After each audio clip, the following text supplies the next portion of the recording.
A lot like Kevin is with Boston. I'm just trying to sound as intelligent as he did.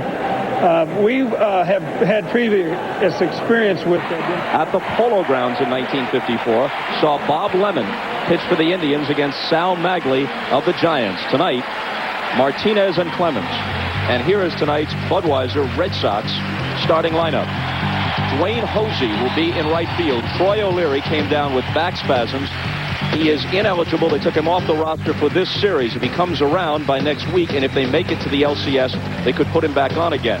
They have activated Matt Stairs for the roster. He's on their bench. John Valentin, the shortstop. Mo Vaughn, MVP candidate, but probably overtaken in the closing moments of the season by Albert Bell, is at first base. Canseco, the DH and cleanup man. Greenwell in left. Decision. But we can look for Martinez tonight. Two types of fastballs, cutter, and then that two-seamer that he'll run inside. He throws a breaking ball and a very good change. Neither of these clubs is terrific defensively, but there are individual exceptions. Start with Vizquel at shortstop. Many people feel he is now the best defensive shortstop in either league. He'll win his third straight Gold Glove. Lofton in center has won 2 consecutive Gold Gloves for the Indians.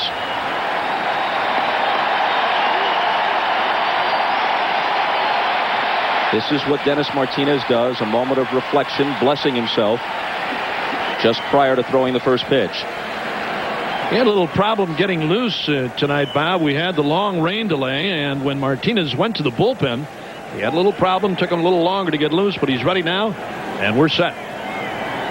Martinez to Hosey. High and away for a ball. Tim Welke, the plate umpire. John Hirschbeck at first. Joe Brinkman at second. Rocky Rowe at third. 6 umps in the postseason. Crew chief Don Denkinger, left field line. Dan Morrison, right field line. Low 2-0. Welke working the plate is very important tonight. Both these pitchers like to work inside. Clemens especially has complained that some umpires, in his view, have squeezed him, and he hasn't been able to get the types of pitches on the border that he'd like to. The type of game Welke calls tonight is a key to the contest. Oh, you're right, Bob. And in looking at Martinez, is one of those guys that's going to make you try to hit his pitch from the opening offering of the ballgame. He finally had to come in there 2-0 on Hosey, and he's 2-1 now. 2-2 as he pulled the string a little bit. Nice change of pace that time by Martinez, and we'll look for a lot of that from him tonight. Here it is one more time, and watch the swing of Hosey way out in front on the front foot on a nice change of pace. And the 2-2 pitch. Foul back. Hosey hit .338 in 68 at-bats after Kansas City released him and the Red Sox picked him up. He's been with 6 different organizations. And as recently as last year, he was the American Association MVP, hit .333 with 27 homers at Omaha, but Kansas City gave up on him.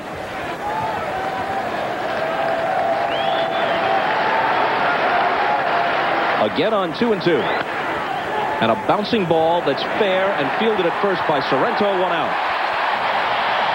Sorrento very pleased that it didn't work out, that the Indians had to face the California Angels, for example, with the 3 left-handed starters. Otherwise, the rookie Herbert Perry would have been in there, and Sorrento wouldn't have gotten many at-bats. The Red Sox will not go with a left-handed starter. They'll use Zane Smith as the long man out of the bullpen, so Sorrento is going to see a lot of action in this series. That's exactly what Mike Hargrove said. He said he normally platoons both Perry and Sorrento, and as you brought up, Bob, a moment ago, with the left-handed staff of California, Sorrento's going to see some action here. Valentin hit .298, 27 homers, and 102 RBIs. Fastball for a strike. It was a good point you brought up just a minute ago, Bob. That's what we were talking about right there, that outside corner fastball called by Welke. And I think he's one of the guys that has, Bob, but when you look at the bottom 3, as you mentioned a moment ago, Ramirez with 31, your number 8 guy, and Paul Sorrento with 25, and then Alomar, who was out a major portion of the season with 10, he's got good power too. This lineup, top to bottom, can take you deep. 33-year-old Roger Clemens cannot throw the consistent heat that we saw from him when he was a 3-time 20-game winner, 3-time Cy Young Award winner too. But in 140 innings of work, he still struck out 132.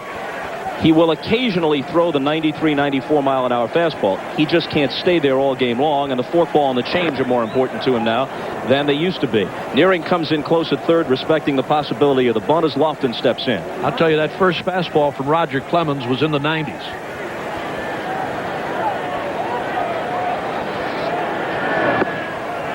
A ball high, 1-1. This guy, one of the few who beats you with his legs, his bat, and with his glove.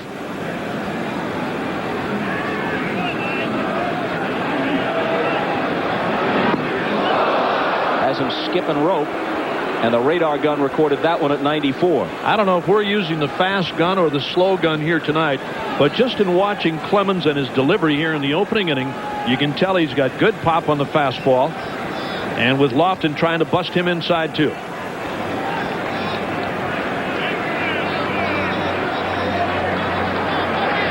The 2-1 pitch. Up high. Mike Hargrove was telling us before the game that the best thing to happen to Lofton, and by extension to the Indians, who are counting on him to be a disruptive force on the bases in the postseason, is that he had to overhaul Tom Goodwin of Kansas City to win his 4th straight stolen base crown, and he was running wild in the season's last week and getting in that base-stealing groove. That's fouled off, and the count is full. The other thing that Hargrove talked about, too, with Lofton, Bob, is the fact that last year, after hitting some home runs, he got a little home run happy. And he's got to get himself back in his own element. He's not going to help this club by hitting home runs. Once in a while, you can hit a home run, big deal. This guy does his best work getting on base, stealing bases, and setting the table for the guys behind him.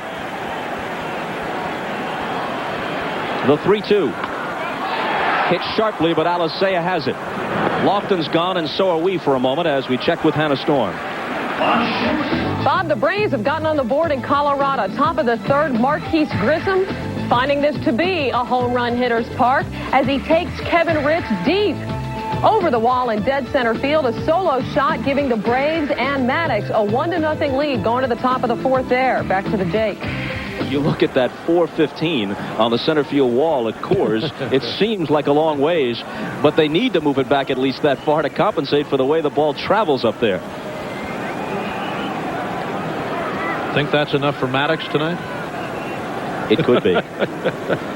Vizquel. Hargrove caught a little bit of criticism.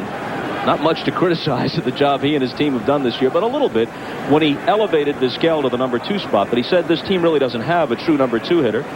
And Omar, always terrific with the glove, has actually proven to be a surprise with the bat. He's had some big hits for them this year. Well, you know, the thing that makes a guy like Vizquel better is if you have a guy like Lofton in front of you. Kenny, a 300 hitter, a guy who steals bases. He led the league again in stolen bases this year. You put any guy behind somebody like Lofton, you're going to get a lot better pitches to hit. You're going to get a lot more fastballs to hit, for one thing. And that's been the plus for Vizquel this year. 90 miles an hour, but it missed. 1-2. But there's a good example right there. I mean, a high fastball from Clemens, and Vizquel laid off. Here's another guy. I mean, we talked earlier about top to bottom with home run power. He doesn't have that many. 6. But he does so much defensively for you, and he's hitting 260 plus, which is, again, a big help. Well, the Indians led the league with 207 homers. That projects to 232 for a full season. The record, 240 by the 61 Yankees of Maris and Mantle. That's the pace they were on. Called strike 3.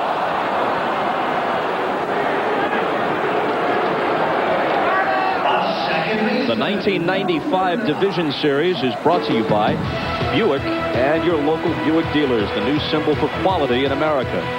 Beechwood Aged Budweiser, the king of beers, this Bud's for you. And the makers of Advil. Of course, these are also fine sponsors, and at least one of them coincided with what I was reading. You know, if you have a 2-car garage, why not buy a Buick and a Chevrolet, That's right. fans? That's what we urge you to do. Carlos Baerga at 314 with 15 homers. Clemens not holding anything back here in the first inning. That fastball that he struck out Vizquel on, again going back to what we talked about earlier, the inside corners, both by Clemens and Martinez, and Welke gave him that pitch. 2-0. Everyone knows the Red Sox haven't won the World Series since 1918. They've also lost 10 consecutive postseason games, the last 2 of the series in '86. Then they were swept in the LCS by Oakland in both '88 and '90.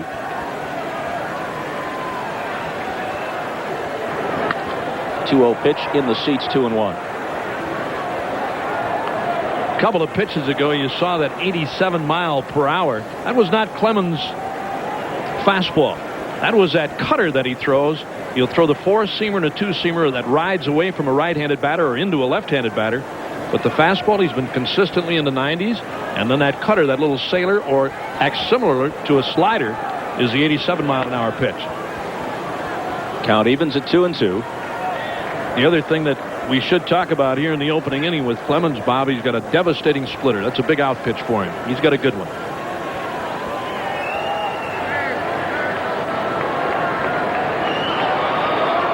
Didn't pitch at all this year until June 2nd. Sore right shoulder. Also some elbow stiffness. Took him a while to work his way back into a groove. Full count. He was hit hard in some of his early outings, but from the All-Star game on, generally speaking, few exceptions, but generally speaking, he has pitched well to a record of 10-5.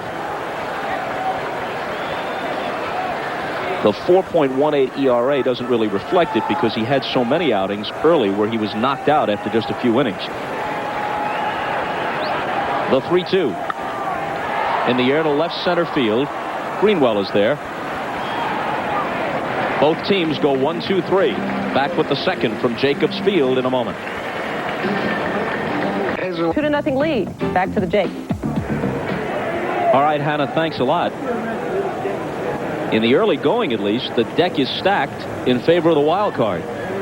With Randy Johnson having to pitch yesterday in the playoff game, and then Seattle having to go on the road to open at Yankee Stadium.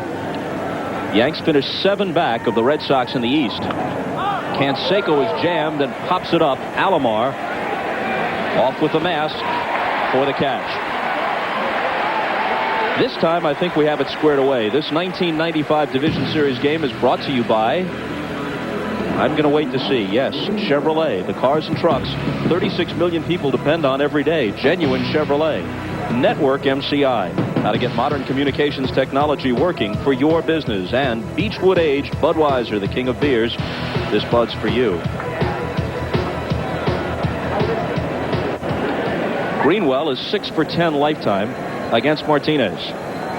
Hit around 300 as he almost always does at 297. And a liner to center for the game's first hit.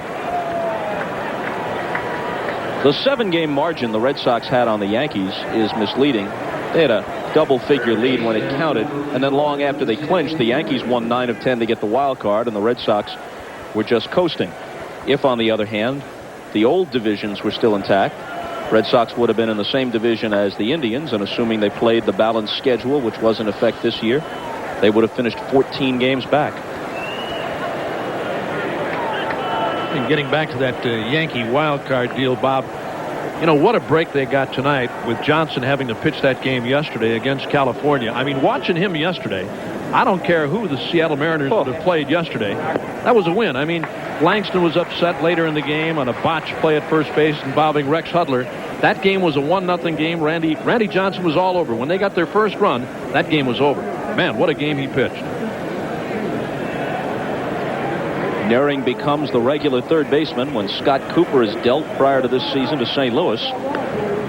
Cooper did not fare well with the Cardinals at all, so much so that they're likely to send him away this offseason. And Nehring came up huge at 307 with 10 home runs.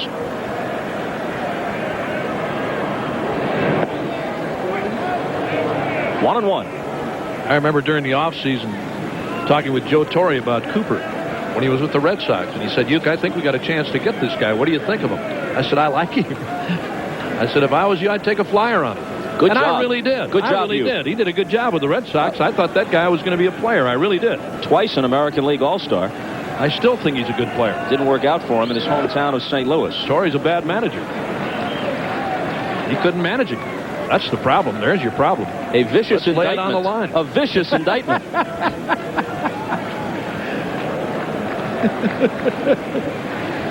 Joe and I have been friends for a long time, or used to be. Up until now. Greenwell at first, 1 out, no score, top of the second. He has a modest lead.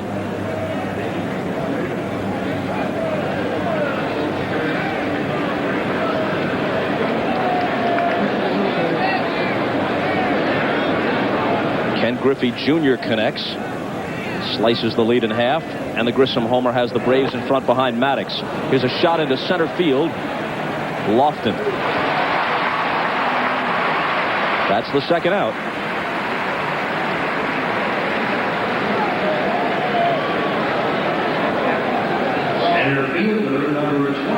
Whether you agree with the wild card concept or not, let's say they're going to have a wild card. They could administer it a lot better than they have so far. They really didn't think this thing through. It simply makes no sense that the two best teams in the American League are meeting here, and in a best of 5, no less, in the first round and in a best of 5. It should be 1 against 4 and 2 against 3 if you're going to have it, with home field weighted not just with 1 extra game, but with as large a difference accorded to the team that played better during the year as is practically possible. And if you win 100 games, as Mike Hargrove's Indians did this year, I think you ought to play 4 of the 5 games right here. That ought to be a reward. Kevin Kennedy would argue with you on that. But you know what? I mean, in talking with Kennedy and Hargrove before this game tonight, Bob, I mean, they're both looking forward to this. They're both looking forward to going head-to-head. I mean, sooner or later, you may have to play each other anyway. Who knows? But, I mean, 7-6 regular season play between these two clubs with the Indians leading. I mean, how close can you make it? Both similar clubs with power. Neither club a giant defensively. A little number in front of the plate from Tinsley. Pouncing on it, Alomar to throw him out. A Greenwell single goes to waste to the bottom of the second. No score.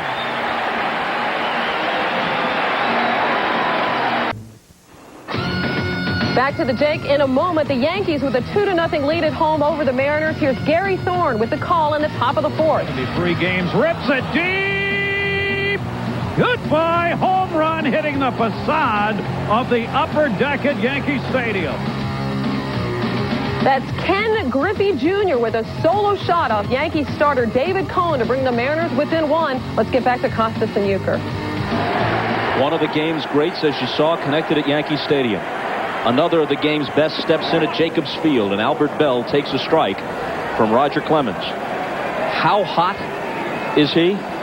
14 homers in his last 57 at-bats. 41 of his last 48 hits for extra bases. First man in history with 50 homers and as many as 50 doubles in the same season. But not this time. It was up there for a while, but Nearing tucks it away. Before the game, we talked with Kevin Kennedy about his ace, Roger Clemens. Almost no matter what happened, he was the guy who was going to start in game 1. He's been through the wars. He represents the Red Sox, besides pitching very well the last 10 or 12 starts. So it's a nice feeling because he's a true ace. He's a true ace, a lifetime ERA under 3 in the American League. That's really saying something. 2-to-1 win ratio, and he's the guy who went out there day 1. So I'm happy to be on his side. Eddie Murray steps in and takes one high and away. Early in the year, when Tim Wakefield was pitching so well and being spoken of as a possible Cy Young Award candidate, there was a debate in Boston. Who should open the playoffs? That debate quieted as September moved along. No doubt that Clemens is the guy. Well, you know, we had the Red Sox a couple of weeks ago, Bob, and I mean, even with everything on the line for Boston, no matter what the outcome would have been, this was going to be his guy. Wakefield, again, he's had a great year. Can't take that away from you. But I'll tell you what, in my estimation, to start a knuckleball pitcher in game 1 of a series instead of this guy, no chance. No chance. The 1-1 to Eddie Murray.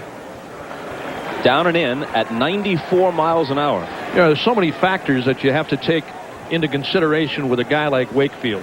I mean, wind velocity and everything else. You're going to have a good dancer tonight, or is it going to be a floater? Is he going to be, you know, does he have to throw it hard? Is he going to be able to throw fastballs? Is his knuckleball going to be that good where he can use the fastball or a breaking ball once in a while? I'd take this guy anytime. And not to take anything away from Wakefield, because he had a heck of a year. Now, you tell me a 96-mile-an-hour fastball and a guy like Clemens with either that rider that he threw right there, he's got the sinker, He's got an excellent splitter. And with a knuckleball, you're looking one pitch from, more often than not, Bob, you're looking one pitch from a guy like Wakefield. And not to say that he can't pitch and win in this series.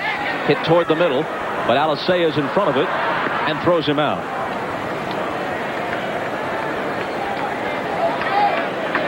You know, the other thing when you talk about a guy like Wakefield, too, Bob, is you look at the replay, Alicea with that pickup of that little ground ball. It has rained here all day, as we told you at the top of the telecast. And despite the fact that they've thrown some of that diamond dust on the infield here, there are a couple of wet spots. But when you look at a guy like Wakefield, and we'll probably see him in the series, what does that do with Cleveland as far as guys like Lofton running? I mean, you know, you're going to take your best shot at a guy like Wakefield with guys on base and letting him run.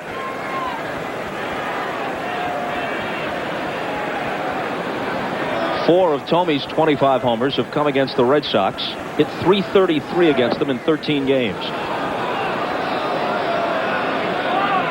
Well, the Rockies. Castillo, one of their 30 home run men. They get on top of Maddox. One of Maddox's 2 defeats this year, as he went 19-2, was to Colorado. What a year by Colorado. Tommy doesn't get it 0-2. You know who this guy reminds me of? Kind of a bigger George Brett. I'm not saying he will be as good as Brett, but like Brett, he will take that pitch from the middle to the outside corner to left center field with power and hit it out the other way. Now, he doesn't hold back too often. He's one of those raw guys at 30. He'll knock him down and pick him up. He's got a good arm. And a guy who really loves to play. I love this kid. I really do. I mean, easy guy to talk to. He talk to you anytime about anything. And that includes bad times for him, too. Problems, errors, hitting slumps, whatever. I mean, he doesn't hold back at all. See what he did off of Clemens earlier.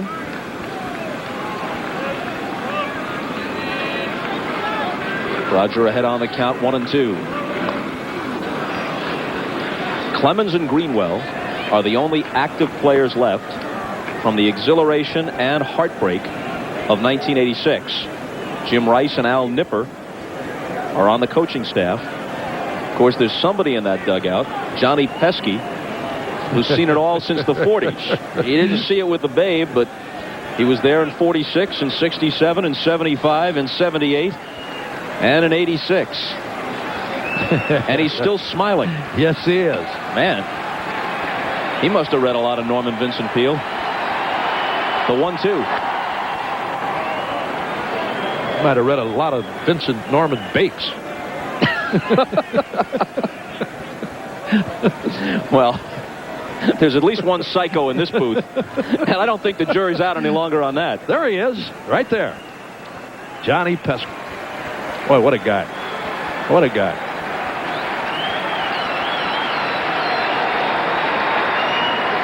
Another 1-2 pitch. Bob, you've watched the Red Sox for a long, long time, and you know how involved Johnny Pesky has been with the Carl Yastrzemskis and the Jim Rices and the Mike Greenwells, the guys who have come on to play in left field at Fenway Park to learn how to play that wall there. Day in and day out with that fungo bat, constantly hitting balls off the wall to get those guys the knowledge as to how to play the hops and everything else. Greenwell with an easy chance in left. Clemens has retired 6 in a row. No score in Cleveland. Starter Greg Maddux. Remember, Castilla taken from the Braves in the expansion draft. Maddux trailing 3-1. One of his 2 losses this season came at the hands of the Rockies. Back to Bob. Anna, thanks a lot. Here's Mike McFarland, followed by Alicea and Hosey in the Red Sox third. No score. Both Martinez and Clemens look sharp early. On the outside corner for a strike, says Tim Welke. You know, Greg Maddux doesn't give up many of them, but he knows when that one left Castilla's bat, you see him, he didn't even turn around. He started walking back toward the plate, saying, let me have a new ball. Castilla knew it, too.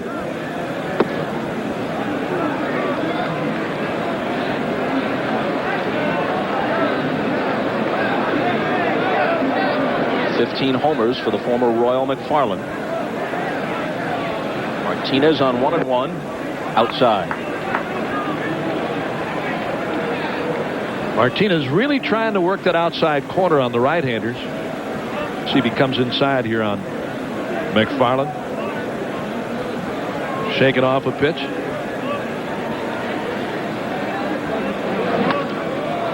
Center field, Lofton is there.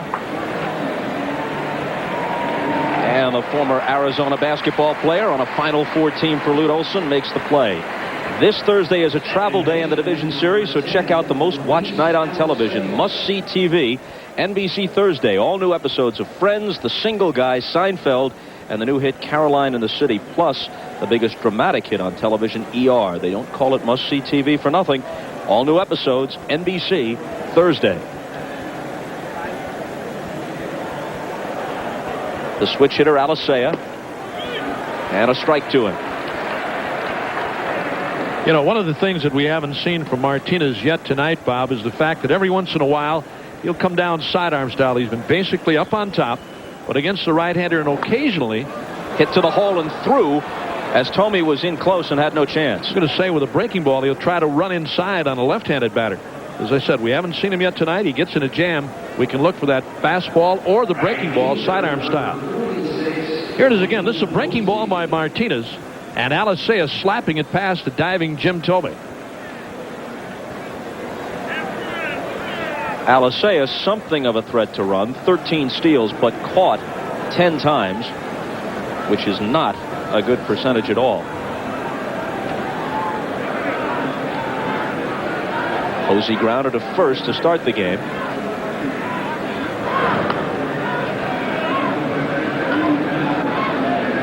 And if you're looking at Boston running situation and the Indians catchers, Alomar doing the catching tonight, and the better thrower of the two between he and Pena. And Posey fouls it off. Martinez is making his first postseason appearance in 16 years. As a youngster for Earl Weaver, he pitched in the '79 playoffs against the Angels and World Series against the Pirates for the Orioles. In '83, he had a terrible year, and Joe Altobelli did not use him in the playoffs against the White Sox or the World Series against the Phillies, so he was on a World Championship team but didn't appear.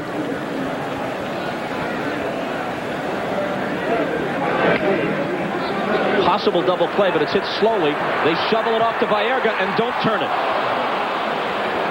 That was a tough one to turn, but it's fair to say that Baerga is not a great defensive second baseman. His range is adequate, and he's not a dancer around the bag. He is not the smoothest when it comes to the DP pivot. That wasn't all that bad. As you said, the ball not hit all that hard either, Bob. Hit to Vizquel. He gave a good toss to Baerga coming across. And Alicea, as you mentioned a moment ago, with some decent speed, got there. And they almost turned it. Posey runs very, very well. The fastest on this Boston ball club.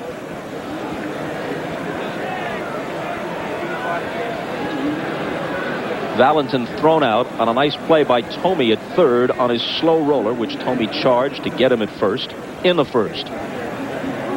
You have to look with a microscope for the flaws in this Indians team. And maybe because of that, those flaws are magnified because you're looking for just some sort of drawback to this ball club, and there aren't many. They are not a great defensive team outside Vizquel and Lofton. They sometimes miss the cutoff man, throw to the wrong base. But in looking at this club overall, as you said, you have Vizquel, Lofton, I mean, guys who are Gold Glove winners. But this club basically plays pretty sound baseball. And when you score the amount of runs that they score and have the ability to come from behind the way they have all year long, I mean, all you got to do is catch the ball and make the throws. That's basically all you have to do. Hargrove says he approaches the postseason only with the butterflies of excitement, not anxiety. He said, I feel no apprehension whatsoever. If we should get knocked out, and it's a longer process than it's ever been, 3 rounds, if we should get knocked out, in my mind, that doesn't invalidate anything that we've accomplished this year, and we have a young team for the most part. We've got guys under contract. We can come back and do it again next year. I think he's right. I think when you look at what's happened here in Cleveland and the state of Ohio with this ball club. Ramirez backing up in right, and he will not have enough room. This ball carries out of here for a Valentin home run. Valentin, who hit 27 of them during the regular season, goes the opposite way And that ball really carried. Well, it's a great hitter's park, Bob. We've done games here, and we've talked about it all year long. The fact that the ball really does carry here, despite the rain today and the humidity tonight. Here it is one more time. This is not all that bad of a pitch by Martinez. Valentin went out and got a fastball around the outside corner, and it carried out of here. Ramirez watching it go, and Boston has a 2-0 lead. Fastball that was running away from him, but he caught up to it and took it out. Here's Vaughn, who grounded out his first time. The Red Sox are in front. Getting back to what I was saying, just to finish it off, Bob, I mean, when we see what's happened here in Cleveland with the new ballpark and the new buildings that have taken over the downtown area of Cleveland, I mean, it's magnificent here. Instead of that dungy old ballpark that they used to play in, Cleveland Municipal Stadium. Vaughn goes the opposite way with this one, and it's out of play. Have you made it over to the new Rock and Roll Hall of Fame? No, I haven't. Not as of yet, but I plan on doing that my next trip into Cleveland. Absolutely. I'll just walk into any hall. I don't care if it's famous or not. You know me. I'm easy. Well, I was kind of impressed by your intention to head over there until you confused Keith Moon with Wally Moon. Yeah. Well, you know, it happens. You're rocking around the Hall of Fame, buddy. Anything can happen. 0-2 to Vaughn. Valentin's 2-run opposite field homer has the Red Sox in front in the third. Good fastball, threw it by him. But 2 runs on 2 hits to the bottom of the third. Boston 2, Cleveland nothing. 60 space. Manny Ramirez lifts one to left, and on the first pitch, Greenwell takes care of him. Clemens has been staked to a 2-0 lead. This is his 9th postseason start. LCS and World Series combined coming into tonight. Lots of no decisions. His postseason record is 1-2. Some of those no decisions were memorable ones. He was the starter and pitched well in Game 6 in '86 at Shea Stadium in the World Series. He was gone before all the craziness happened. Then he had that ejection early in a playoff game at Oakland when Terry Cooney tossed him out in 1990. You know, the thing about Clemens, excuse me, Bob, the thing about Clemens here in the early going has yet to allow a runner and has done most of his work tonight early. It's early with a fastball. He really has. Sorrento with a tapper to the right side. Alicea has to shovel it over to Vaughn and does for the second out. There's one of the few breaking balls that he's thrown. He starts Sorrento off with a breaking ball, and he hits that little roller to Alicea. But again, he's moved his fastball around nicely tonight. And when you're throwing in the 90s consistently, you know, you don't have too much to worry about. He's got the 2-0 lead. Long way to go in this game, though. We're only in the third.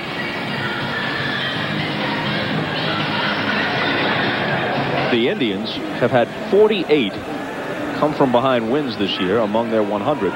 They've won 27 times in their final at bat. Santos Velasquez Alomar Jr. takes a strike. Still 2-1 at Yankee Stadium. Still 3-1 at Coors Field. How about that if Ritz should beat Maddox? Reds got 4 in the first, and so far it holds up. Broken bat liner, and Alicea's got that one. So Clemens has been perfect through 3, and the Red Sox lead it 2-0. Game 1 of the division series. Canseco, the DH, steps in and takes a breaking ball for a strike from Martinez. He fouled to the catcher his first time up. Missed 38 games with a groin pull and an abdominal strain.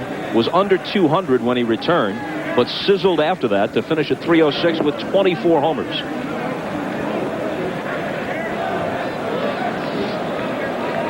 Groin pull and abdominal strain are kind of related, aren't they? I think they are. Yeah. I think it just spread. 1-2. There's that little sidearm fastball I was telling you about that Martinez will deliver every once in a while to a right-handed batter. I'll tell you what, with Canseco, you better make sure it's around or just off the outside, and you can pitch him tight, too. anything middle, breaking balls that hang in there. I mean, he'll hit you and hit you deep. Bouncing ball left side. Vizquel. Long throw, and Canseco is gone. As Hargrove puts it about Vizquel, he just seems to absorb the ball. This 1995 Division Series game is brought to you by Buick and your local dealers. The new symbol for quality in America. Beechwood Aged Budweiser. The king of beers, this Bud's for you. And the makers of Advil. To get to the ball, and then the quickness of his hands, Bob. He doesn't have a great throwing arm. He doesn't have one of the strongest arms for a shortstop. But he's so quick, speed-wise, in the hands, it more than makes up for it. Throws a lot like your old partner and our good friend Tony Kubek. One of the best of his era. Boy, I'll tell you. You know, when Tony first came to the big leagues and even in amateur baseball in high school where we played against each other, he had a great throwing arm. But as he got along in his career later on, when he didn't have to really make, you know, the hard throw all the time, he did it as Vizquel does right here. I mean, he gets to the ball in a hurry. There's that little, look at that. I mean, it's a lob toss. He knows the speed of Canseco, and he got him by a step and a half. But Tony Kubek, and I think a lot of other shortstops do the same thing as you get on in your career when you don't have to come with that high heater all the time on a throw to first. And we talked earlier this year about Rick Burleson. Remember him? Mm-hmm. And the hard throws that he made time after time after time, and it eventually cost him a rotator surgery. 1-2 to Greenwell. Well, you know, Ozzie Smith, for example, after he suffered the injured shoulder late in his career, he developed the ability to field the ball quickly, get rid of it quickly, and compensate. Comebacker. Martinez takes care of Greenwell. 2 out, nobody on, and a quick check with Hannah Storm. Bob, at Coors Field, Rocky starter Kevin Ritz working with a 2-run lead until Rookie of the Year candidate Chipper Jones steps up to the plate. Jones with a solo shot brings the Braves within 1. It is Jones' 5th home run against the Rockies this season. It's the 3-2 ball game. Back to the Jake. And that should have Greg Maddux feeling a bit more chipper now that they're within 1 on the Jones home run. Boy, I'd have liked to have played in that park. You could have gone wild there, Uke. Here's Nearing. I wouldn't have hit any different, but I could have gone wild there. Absolutely. I understand. I did play in the old park. I understand the bullpens there are very comfortable. You would have liked it. Absolutely. Idling away all your time. Matter of fact, you drive into the bullpen. You don't have to go to the clubhouse. 1-1 to Nearing. There is the Boston bullpen out in right. Reds on top of Los Angeles, 5-0. Hal Morris now 3 for 3. Ripped foul. Past Dave Oliver in the third base coaching box. Frank White, the classy second baseman from days gone by with the Royals, is the Red Sox coach at first.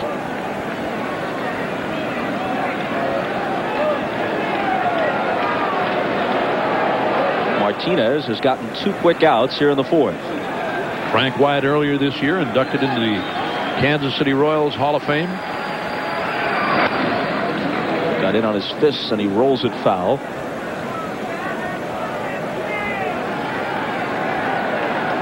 See if Martinez drops down sidearm style here on Nehring. He's come inside on him twice, and Nehring's pulled it foul. There's no way he can hit that ball fair anyway. It's so far off the inside corner. Let's see if Martinez dumps down sidearm style here with a breaking ball or the fastball. Oh, just off the outside edge. That was it. And that's the pitch that Welke has given both Martinez and Clemens tonight. He's right there. There's the sidearm fastball just a bit off the outside corner. Just a bit outside. And the 2-2. Hit back through the middle for a base hit.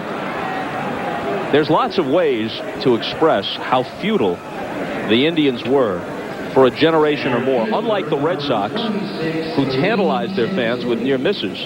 Since 1960 and the trade of Rocky Colavito, prior to last year, the Indians had had only 5 seasons out of 34 when they were above 500, never higher than 3rd in the standings, an average of 23 games out per season for 3.5 decades.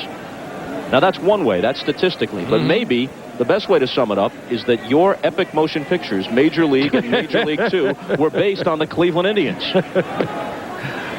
Well, they're all hoping for a Major League 3, which would mean a World Series championship.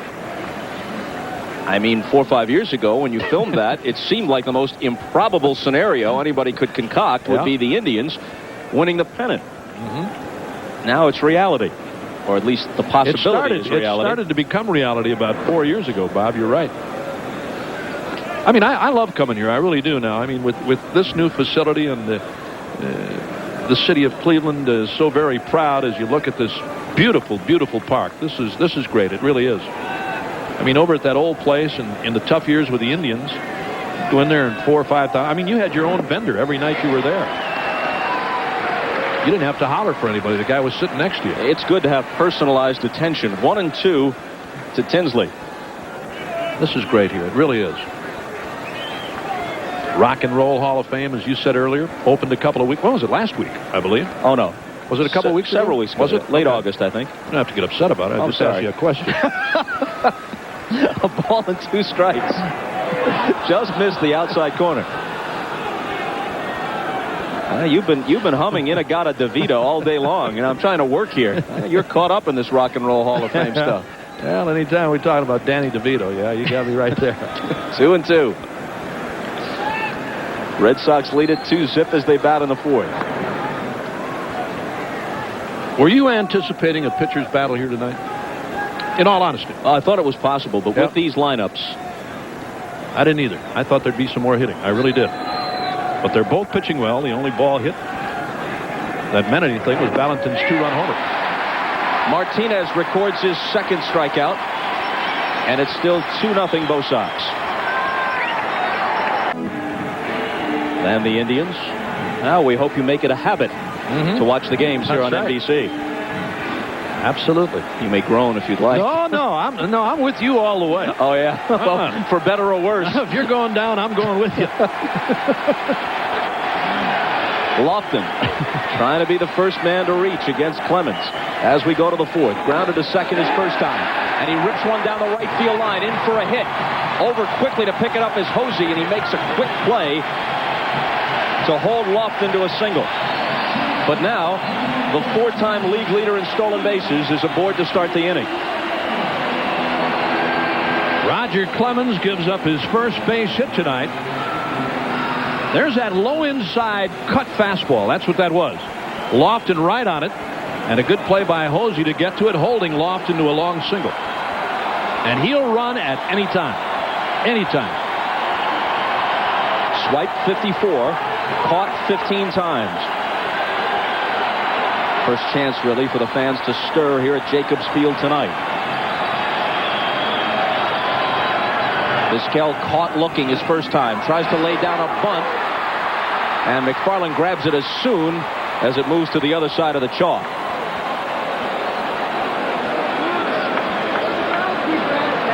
Had McFarland let that ball roll another foot or so, I guarantee it would have come back into fair territory. Here it is one more time. Staying right on the line. These lines here in Cleveland are almost pitched in towards the mound, where that ball would come back in toward fair play, and an easy base hit.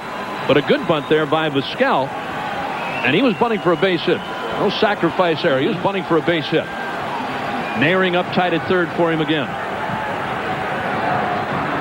And Clemens steps off. Barring a double play or a caught stealing, Bell will hit as at least the tying run in this inning. This is a situation I was talking about earlier in the game, Bob, where you've got Lofton aboard. Vizquel, who Hargrove said is not normally a number 2 spot hitter. But here's the situation where Vizquel is all right in the number 2 spot. You've got Lofton aboard with good speed, and this guy's going to get fastballs to hit. Something hard. Vaughn holding Lofton, not going. Called strike, and Vizquel didn't like it.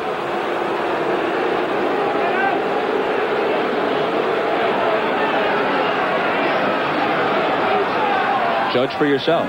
Get a look at it one more time. It's a cut fastball, and I mean in the area where Welke has been given that pitch tonight, both ways, Martinez and Clemens. Well framed by McFarland, the way he cradled it and brought it back in.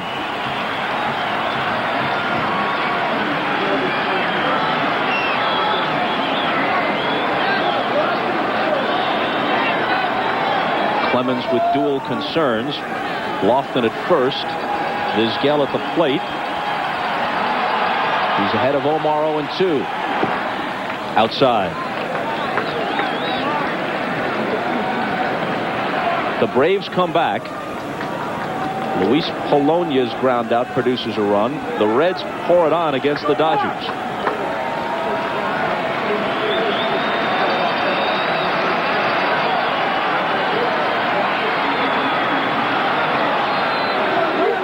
Lofton that time with another step against Clemens. He had about a 5-step lead against Roger. Clemens quickly backing off. Big lead. And fouled off. Tomorrow, Eric Hansen, the former Mariner and Red, will be the pitcher for the Red Sox. And the one-time Dodgers Cy Young Award winner, hero of the '88 World Championship season, Orel Hershiser, who has won 16 this year, will go for the Indians. That'll be another good one tomorrow night. Hansen 15-5, Hershiser 16-6. And Lofton has changed everything here in the fourth. Well, he has, and here McFarland and Clemens making sure they're on the right wavelength with the signs. And again, with Lofton aboard and a guy like Vizquel up there, I'm sure Clemens wants to stay with something hard on this guy, and try to stay tight on him. Maybe even belt high or above for a strikeout.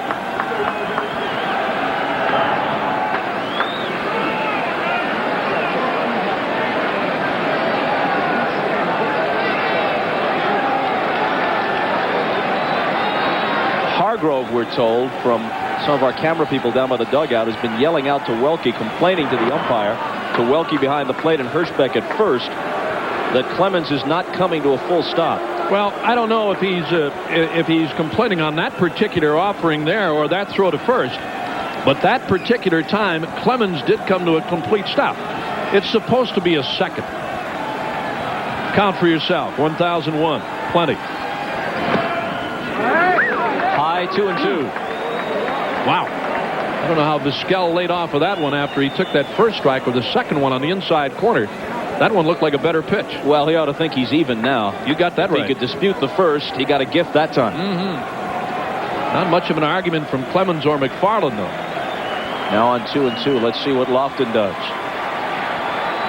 Not going. In the air to left. Greenwell almost in his tracks. That'll bring up Baerga. That's the pitch we were talking about with Clemens, a high fastball. Before Baerga steps in, here's Hannah Storm. Bob, the Braves have tied things up at Coors Field. Steve Reed on in relief for the Rockies with men on first and third. Pinch hitter Luis Polonia, the grounder to third. The Rocks get the force at second, but Polonia beats the throw to first, and Justice comes in to score. It's tied up at 3 in the 6th. Back to the Jake. Baerga fly to left his first time up. Greenwell has 4 putouts in left field. Only one of them on a fly hit by a right-handed batter. That shows you that Clemens is throwing hard as the lefties have been late on the swings. That's what I was talking about with that last pitch on Omar Vizquel. If you can get a belt high above on that guy and with decent velocity, that's what you're going to get more often than not. The little fly ball to left. When you look at what he's done tonight, he's only struck out one, Bob, despite the fact that he's throwing very well. Talking about Clemens. Has not walked a man.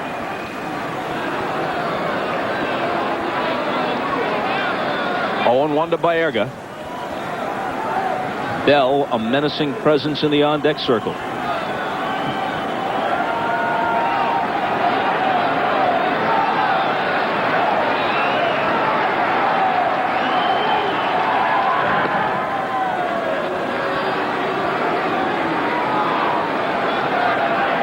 I asked Hargrove before the game what his biggest concern was. He had an interesting answer. He said, we are a team of mistake hitters.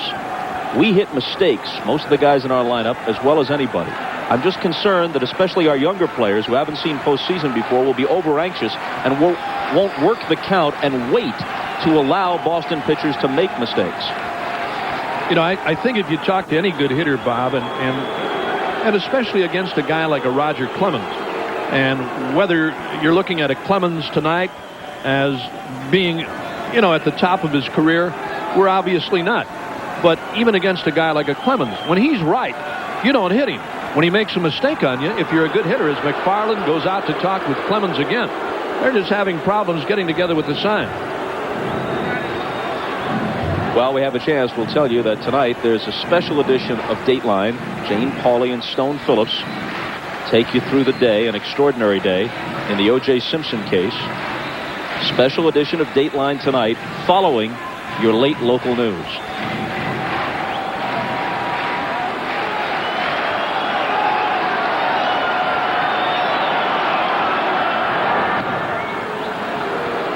This bottom of the fourth is a mini-series.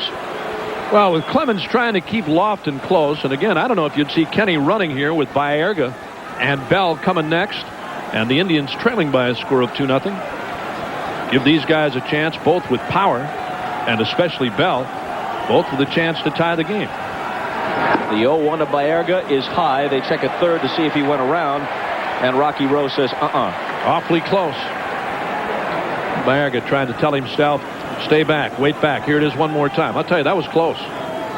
Very close.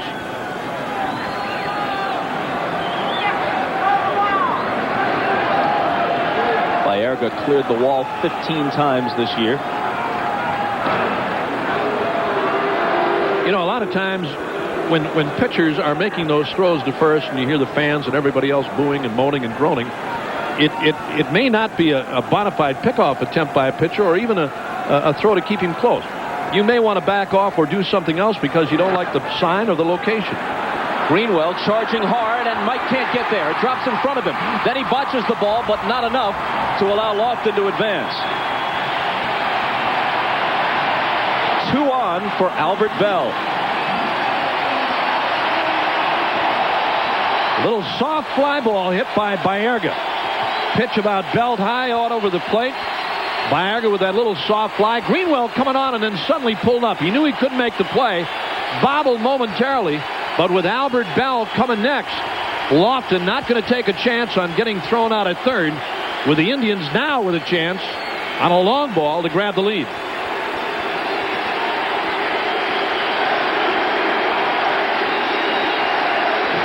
Albert Bell, the guy who can do it, his 50, 10 more than anybody else in baseball.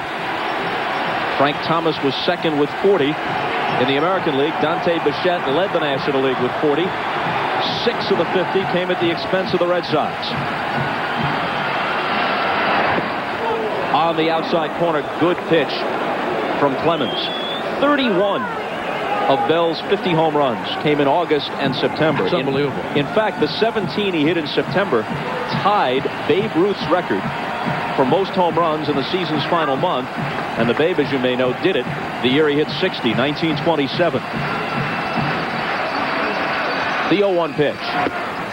Fastball up and in. You know, that's the argument with a lot of people about Albert Bell and the MVP award. They say, hey, he hit the home runs after the Indians had clinched or were in a position to clinch, and there was really no heat on him. I'm going to tell you something. I didn't see any pitchers or any catchers telling Albert Bell what was coming on the balls that he hit for home runs. Clemens pitch coming on 1-1. Called strike 2. I mean, here's a 91-mile-an-hour fastball by Clemens. And again, to get back to the point about Bell, 50 home runs, 50 doubles, first time in history that it's been accomplished, Bob. And I don't care when this guy hit him, he hit 50 home runs. Knocked in 126, scored a ton. And Lofton has looked back. How do you argue with those numbers, though? You can't. The 126 RBIs tied him with Vaughn of the Red Sox for the league lead. He scored 121. Yep.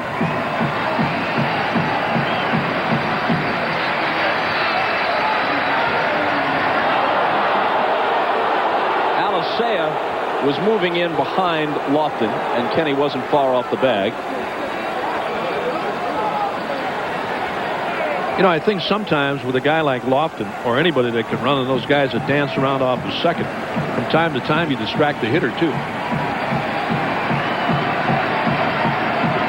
Now the 1-2. Fouled off. A lot of managers tell you if you're not going to run, don't be jumping around and dancing around out there, because it is a distraction to a hitter. And I mean, you got enough of a problem facing Clemens if he's right without somebody jumping up and down and running around out on second base. For the record, I shortchanged Jay Buhner. He, like Frank Thomas, hit 40 to finish 10 back of Bell in the American League.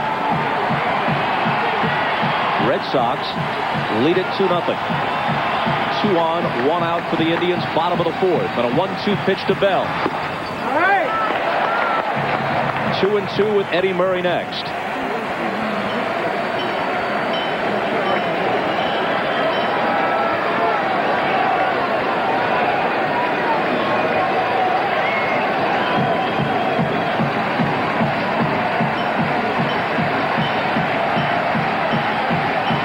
Clemens retired the side in order in the first 3 innings. Trouble now in the fourth. But he strikes Albert Bell out.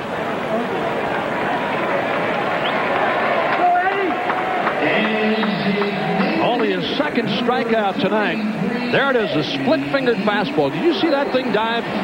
Talked earlier about Clemens and that being a big strikeout pitch for him. That thing dove out of sight. And Albert Bell, a big strikeout for Clemens for the second out. That was a beauty. You know, it's bad enough, Bob, when you face a guy like a Clemens with a 90-plus fastball and a slider and a guy who will move you back every once in a while.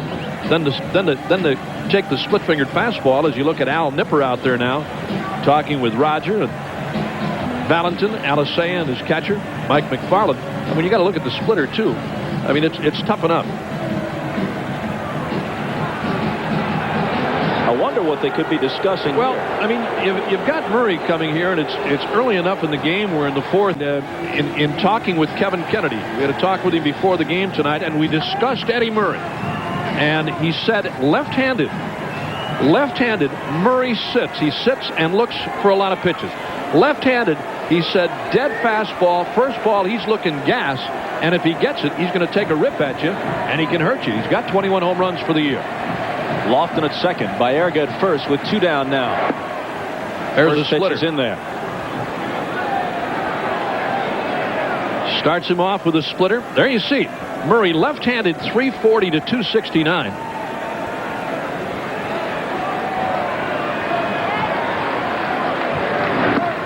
Fastball up.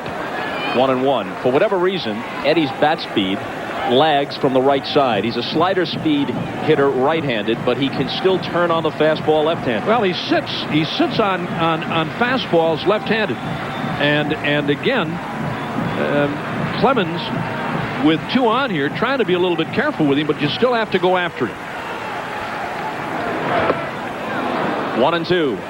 Of his 21 home runs, 18 have come from the left side for Murray. Get a look at Murray again. Here's the last fastball by Clemens. Let's see where Murray is. He was behind him. I tell you what, as I said before, you can sit on fastballs a lot of times and still not hit them. Not when they're in the 90-plus category, as Clemens is doing here tonight. The 1-2 pitch. Bouncing ball to second base. Alisea. What an inning. He had to get by Bell and Murray with 2 on and 1 out, and he did it. He's at home and the Rockies at home. Jumped in front of the favored clubs. Yankees over Seattle. Rockies more surprisingly over the Braves. But the favorites have come back to tie each of those games.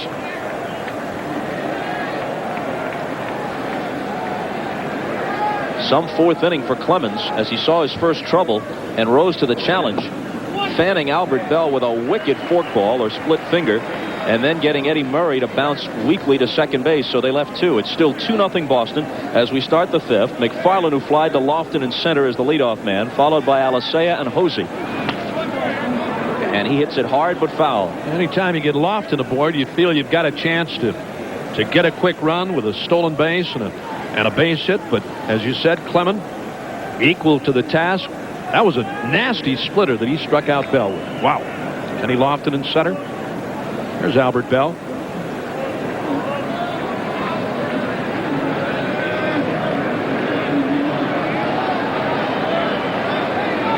Martinez works to McFarland 1-2 and misses. You know, I should probably revise what I said. If Randy Johnson had been rested and ready so that he could pitch the first game and the 5th if necessary, the Mariners would have been a clear-cut favorite. With Cone set to go against Basio in game 1 and the series being just a best of 5, maybe that's a toss-up series, Yankees and Mariners. Well, if you're looking at a David Cohn-Bosio matchup, Bob, I mean, you'd have to take Cohn, but on occasion, Bosio can crank up a good one. As a matter of fact, that game he pitched against California, against Texas, when they had the lead, Bosio left with the lead, and Seattle gave it back. Texas won that game, and lost the game, but Bosio didn't get the decision. 3-2 pitch to McFarling, grounded down to third. Tomey with lots of time gets him. Tomorrow night, 8 Eastern, 5 Pacific, same drill. Postseason baseball continues with Game 2 of the Division Series. We'll be back here in Cleveland, Indians and the Red Sox, Hershiser and Hansen. Some of you will see one of the other playoff games, Atlanta at Colorado or Cincinnati at Los Angeles. Mariners and Yankees will go at it again. Check your local listings. That's absolutely necessary. We've got the country carved up 4 different ways, and few, if any, of us understand it exactly. Here's the pitch to Alicea for a ball. Let me ask you a question. That last game we did in Texas, Bob, with California and the Rangers losing again, or with California and Bosio, I should say, Seattle and Texas. Did you think that California had a chance to jump back into things? I mean, we saw Seattle and Lou Piniella and everybody else. They were sky high, right? I mean, they were going to waltz right through Texas, and that's the way it looked, with the exception of Saturday and Sunday's games. Yeah, especially the way the Mariners were playing. I mean, they were heading in a different direction. The Angels, you didn't expect they'd be able to sweep Oakland and force the playoffs, or that Texas could beat the Mariners on Saturday and Sunday. So Seattle survived it, but instead of waltzing in with Johnson ready, now they're in some peril. They can't use Randy till Game 3 on Friday in Seattle, and even then he'd be pitching on 3 days rest again. Depending on what happens tonight at Yankee Stadium. I mean, that could change that whole scenario if Seattle wins tonight. Here's the 1-2 to Alicea. 2-2. In fact, that would be Johnson's second consecutive start on 3 days rest. Now, obviously, he just came on like gangbusters with 3 days rest yesterday. He's just blowing people away. But can he do it a second time?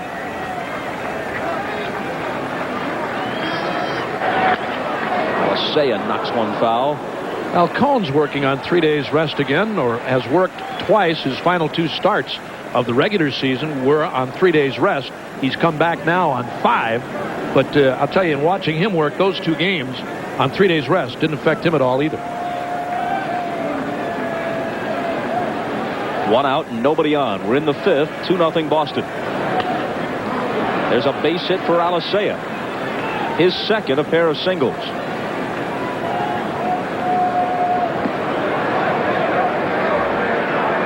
Alicea was never this good an offensive player in the National League. 270, 6 homers. Throw in 13 steals for the Red Sox. See him choke the bat about 3 inches, and an off-speed offering from Martinez about knee high, and Alicea went down and got it and punched to the center. A pair of ground outs for Hosey to this point, and a ball to the rookie. You know, in talking with both Hargrove and Kevin Kennedy about this series, Bob, and who wouldn't think that power would be the feature here, but they said, both managers said they would run or try to run. And there he goes, swing and a miss. The throw from Alomar, not in time. Well, that was a timely comment. Yeah, right on there. Well, I looked down and saw Kevin waving his arm saying, go, go, go, and I picked it up immediately. Thanks for the lead. Sometimes if you give the most obvious sign, it fools the opposition. Instead of those sophisticated signs, just yell, go. Yeah, run, go. Alomar's throw, as you see, the lead and the jump by Alicea, and the throw from Alomar in the dirt, and a nice play by Vizquel to stop that one from going to center, and possibly a runner winding up at third. Valentin, who homered for the 2-0 Red Sox edge, is on deck. 2-1 to Hosey. Martinez would like to win at least 14 more ball games, 13 actually, in his career, which would take him past Juan Marichal and make him the winningest Latin pitcher in baseball history. Well, then we can count on seeing him next year.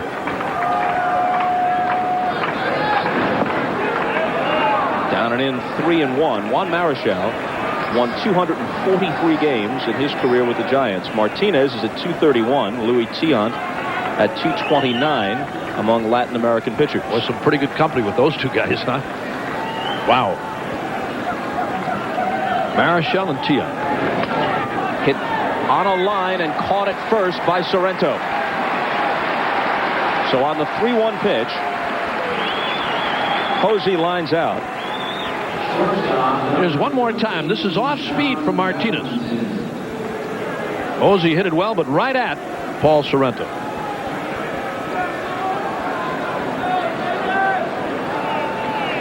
That distinction of being a Latin American pitcher with the most career victories is important to Martinez. He is not as great a pitcher as Marichal was. No one would contend that. Martinez has won 16 games 4 times and never more than that, and Marichal won 25-26 a season at his peak.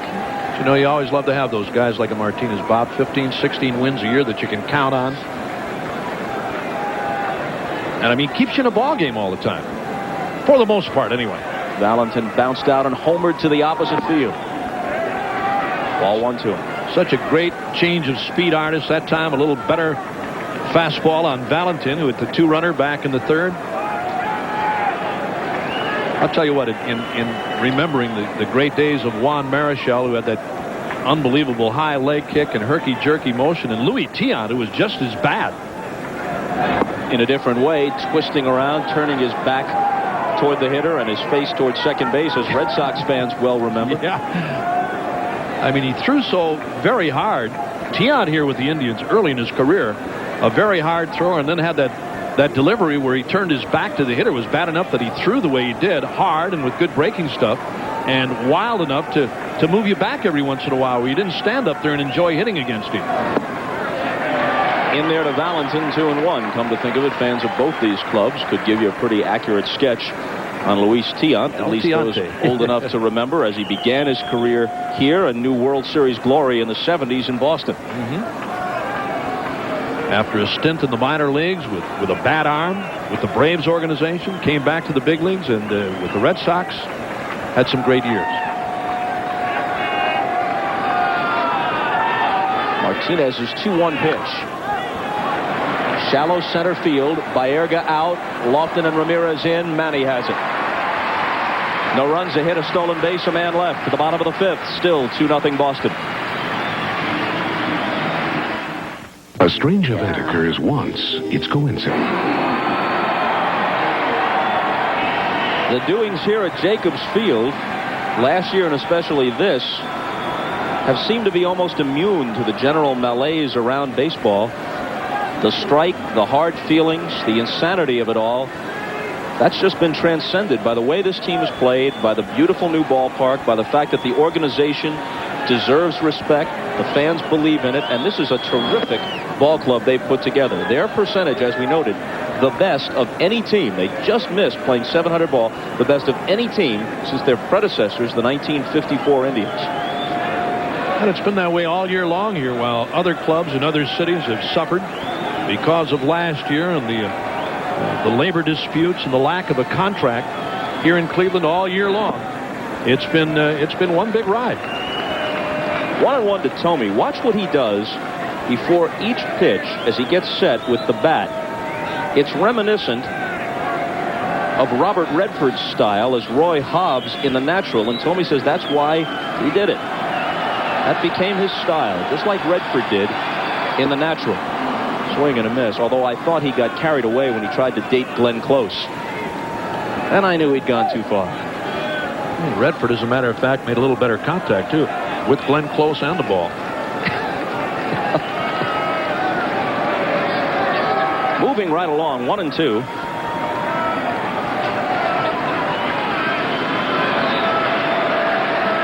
Ramirez on deck. Clemens works. Called, strike 3. His 3rd strikeout.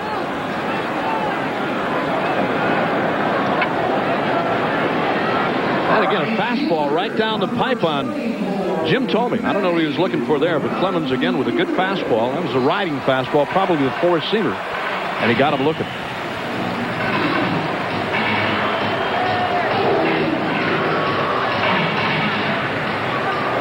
Clemens has shown up tonight with excellent stuff. And no matter what he brings to the mound in terms of how his stuff is working for him, he brings a competitive spirit second to none. He cannot throw quite as hard, although tonight he's throwing very hard. He can't throw quite as hard for as long as he did in the 80s. But he hasn't lost the competitive edge at all. That's right.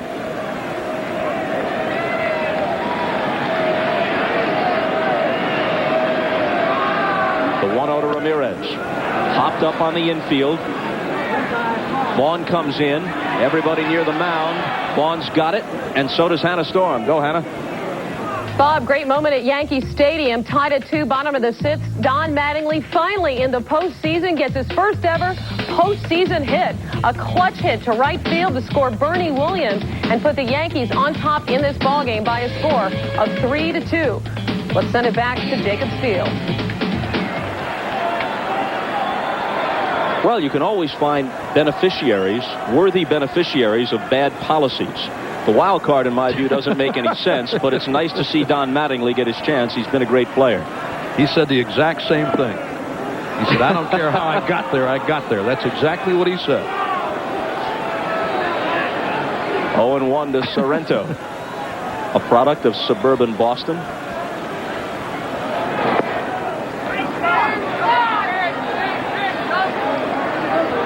Looking to do some damage against the team he used to root for. Hit only .235, but 25 home runs this year. 0 for 1 tonight. 2-1. It's one of the few off-speed pitches that Clemens has thrown tonight. And by off-speed, I mean maybe a straight change. The splitter is the off-speed pitch for him if you're comparing fastball to the splitter. But one of the few changeups that he's thrown tonight. And he's got a good one. He really does.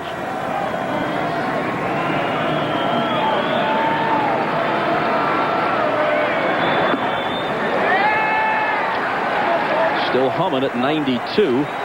Clemens has fanned 3. He hasn't walked anyone.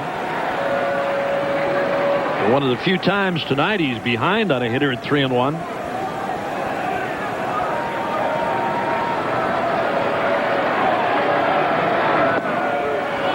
Called strike. 3-2.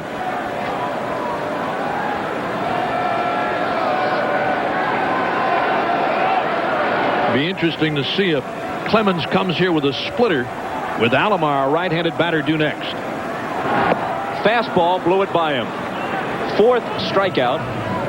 Through 5, it's still 2-0.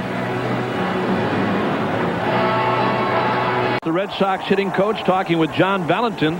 Valentin had a bad swing to end the 5th inning, and that's what Rice is on him about. Get you a good pitch and make sure you can drive something.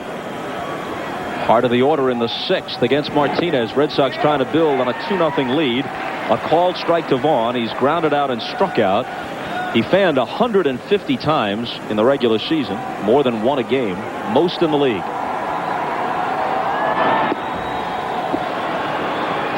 You know, in finishing up, there's Jim Rice right there. And finishing up about Jim Rice around the batting cage every day, he is there with every one of these guys. And I mean, he gets to the point where sometimes he's a little aggravating and agitating. But he stays on him constantly, whether it's in the game or batting practice. It's sharply to short. It comes up for Vizquel. 1 out. No matter what you're doing as a hitter, and no matter what kind of a year you've had, Jim Rice is always the kind of a hitting instructor that says, hey, if you're going to be satisfied with that, then you might as well quit. He's really on him. He really does. Jimmy Rice. Canseco's 0 for 2 tonight. He's now 1 for his last 20 postseason at-bats, dating back to his Oakland days.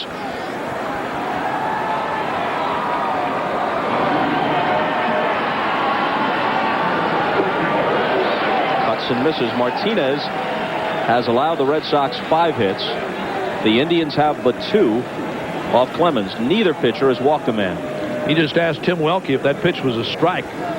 About knee-high, not a bad offering by Martinez, and Canseco with that big hitch. Hits solidly to center, but Lofton is there. Martinez has had a few 3-ball counts, but as usual, and Canseco not happy with himself, as usual, Dennis's control has been sharp. Only Mike Mussina walked fewer men per 9 innings of work in the American League this year. Greg Maddux, of course, walking less than 1 per 9 innings, leads everybody in the major leagues. That guy's in a league all by himself anyway.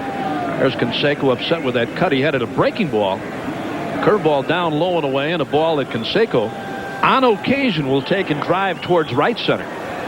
Tried to pull that ball a little too much and didn't get it all. Hit that lazy fly to Lofton. Mike Stanley follows Mattingly's big base hit with an RBI hit of his own, and the Yanks are in front 4-2. Braves and Rockies still tied. Piazza helps the Dodgers out a bit. They were trailing 7-0, still down by 5. A soft pop from Greenwell. Tomey is in foul ground when he takes it. A quick 6th for Martinez. 2-0 Red Sox. His elbow either, Bob. I think it's the back of his shoulder. And again, it's not all that warm here tonight. It's a damp evening. Alomar on the first pitch. His opposite number, catcher Mike McFarland, retires him. And this 1995 Division Series game is brought to you by Lexus Luxury Automobiles, the result of a relentless pursuit of perfection, much like the playing career of Bob Uecker. The most prescribed medication of its kind is now for heartburn. Tagamet, HB, and Burger King, where you can get your burger's worth.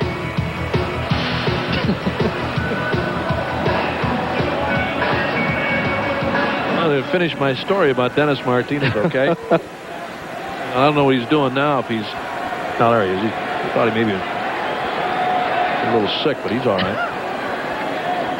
But on a fairly cool night here, Bob, when we said we had rain all day here and it's damp and cool tonight, he may be starting to stiffen up a little bit, but there is nothing doing in the Indians bullpen, so he's coming back out for the 7th for sure. At age 40, Martinez pitched 3 complete games, 2 of them shutouts. Clemens did not pitch a complete game all year. We're in the bottom of the 6th. 2-0 Boston and 2-0 to Lofton. Well, both of these guys have pitched beauties tonight. Valentin's home run back in the 3rd, the only scoring in the game.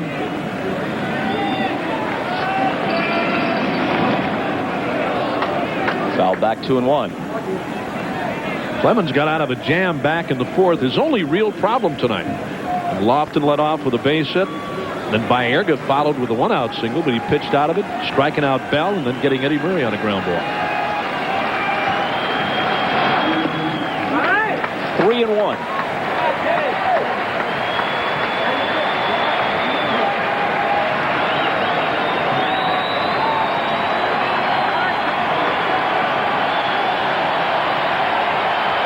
Again to Lofton. Hit sharply to second base, but right at Alicea. Well, Clemens has had several 3-ball counts in the last couple of innings, but he still hasn't walked anybody. And he went right back to number 1 on Lofton. Again, why take a chance on walking Lofton with not so much Vizquel, but the big guys to follow Baerga and Bell and Murray, and he came right with a fastball, and he gets the ground out, the 4-3 ground ball. And as you said, Bob, still to walk a batter tonight. He struck out 4. Vizquel 0 for 2. Things did not look good for the Red Sox pitching staff when the season began. Clemens was hurting. Wakefield was in the minors. Hansen was coming out of the free agent hobo camp in Homestead down in Florida. He came on to win 15. Aguilera was in Minnesota. Yep. Stanton was in Atlanta. Dan Duquette really pieced a lot of this together on the fly. He sure did. Dan Duquette here in the ballpark tonight. We had a chance to visit with him earlier. Let's go to Hannah Storm real quick here. Bob, Braves Rockies tied at 3, bottom of the 7th. Greg Maddux has loaded the bases, facing the top pinch hitter in baseball, John Vanderwall, but he gets him to ground into a 1-2-3 double play. The Rockies' threat is ended. Maddux has allowed 9 hits with no strikeouts, but the Braves are still okay, Bob. And again, Clemens goes to 3 balls, this time 3-1 to Vizquel. Watching that play from Colorado reminds us that in addition to everything else he does well, Maddux is a good hitting pitcher and an exceptional fielder. He's won several Gold Gloves, so he helps himself in so many ways.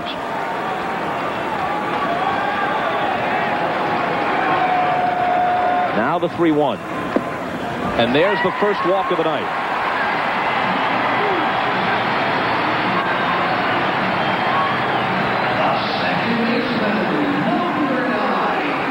it's something that Clemens didn't want to do, and especially with a guy like Vizquel, who is not a major threat for the Red Sox. Vizquel knew that pitch was outside all the way.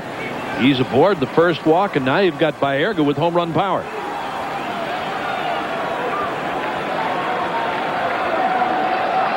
There's the Boston bullpen. It'll be Clemens all the way here, unless something major happens in this inning with 2 outs. A strike to Baerga, fly to Greenwell, then dropped a soft single in front of Mike in left field in the 4th.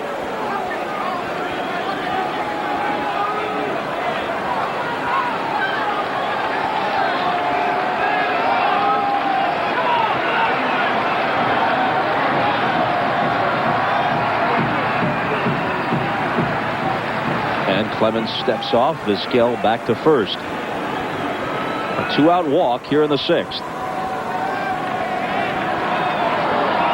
Valentin's 2-run homer. Opposite field shot in the 3rd, the only scoring.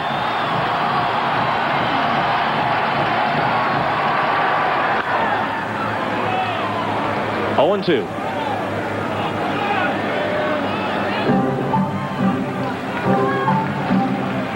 Clemens in front of Baerga now.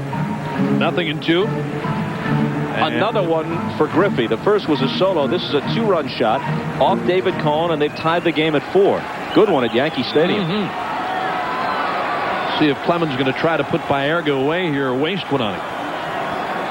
Vizquel aboard.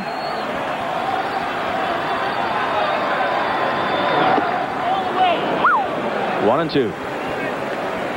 It's bad enough when you've got a guy like Clemens, Bob, who's on a roll and throwing hard. Not only the fact that he throws hard, but he still tries to spot pitch and just missed the outside corner on Baerga. His strikeouts tonight have been mainly on fastballs, with the exception of Bell back in the 4th when he got him on a splitter.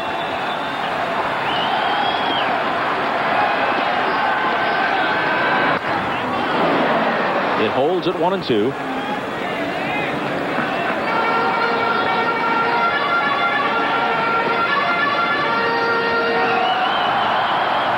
You know, we were talking earlier with Mike Hargrove about his selection of catchers for this game tonight with Martinez, and the same holds true for a guy like Clemens with McFarland in there. No matter what you put down as the catcher, I mean, these guys have been around so long. They're mostly, for the most part, going to pitch their own game. The runner going, and a bouncing ball toward the vacated hole. Vizquel rounds second. They'll have runners at the corners with 2 out. With Valentin covering, the shortstop, because it was a left-handed hitter, switch hitter batting left in this case, what would have been a routine bouncing ball to the normal shortstop's position goes through. Absolutely. There's the break by Vizquel, and as Bob said, with Valentin going to cover at second, that ball hit right at him. Had he been at his shortstop position, right at him, there you see. That's where you'd have been standing, right there. The Indians wind up with runners at first and third for Albert Bell, down 2-0.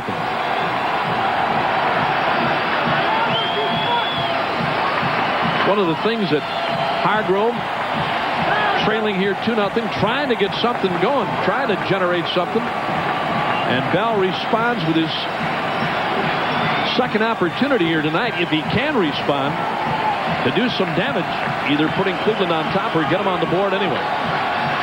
Clemens faced him with 2 on and 1 out in the 4th and struck him out with a great split finger. Starts him with a strike.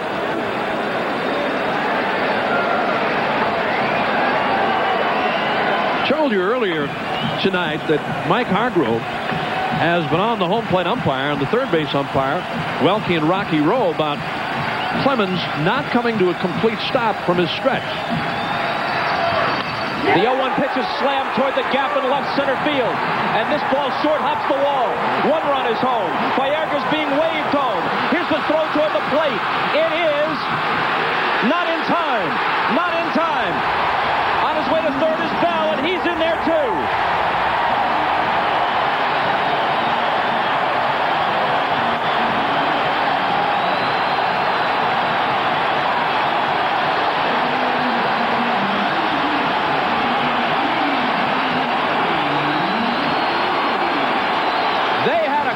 rebuke at Baerga at the plate, trying to score from first on the 2-out double, but McFarland couldn't handle it cleanly. Otherwise, they've got him. I thought they had him. I really did. The throw right on target. Al Nipper out there one more time for another conference with Roger Clemens. But a good throw. A perfect throw to McFarland. And the sliding Baerga kicked it away. Here's that last offering. Remember how we talked earlier today about pitching Bell and anything upstairs, he's going to hurt you? That's where that pitch was. He hits one to the gap. Here's the relay throw. Perfect one-hopper. And they've got Baerga. If McFarland hangs on, he dropped the ball. Good throw. Should have been out. Should have been out. Look at Murray frantically signaling, get down, get down. Valentin's relay was a beauty. Now Murray slams one through the hole, and Bell trots home. And the Indians are in front 3-2.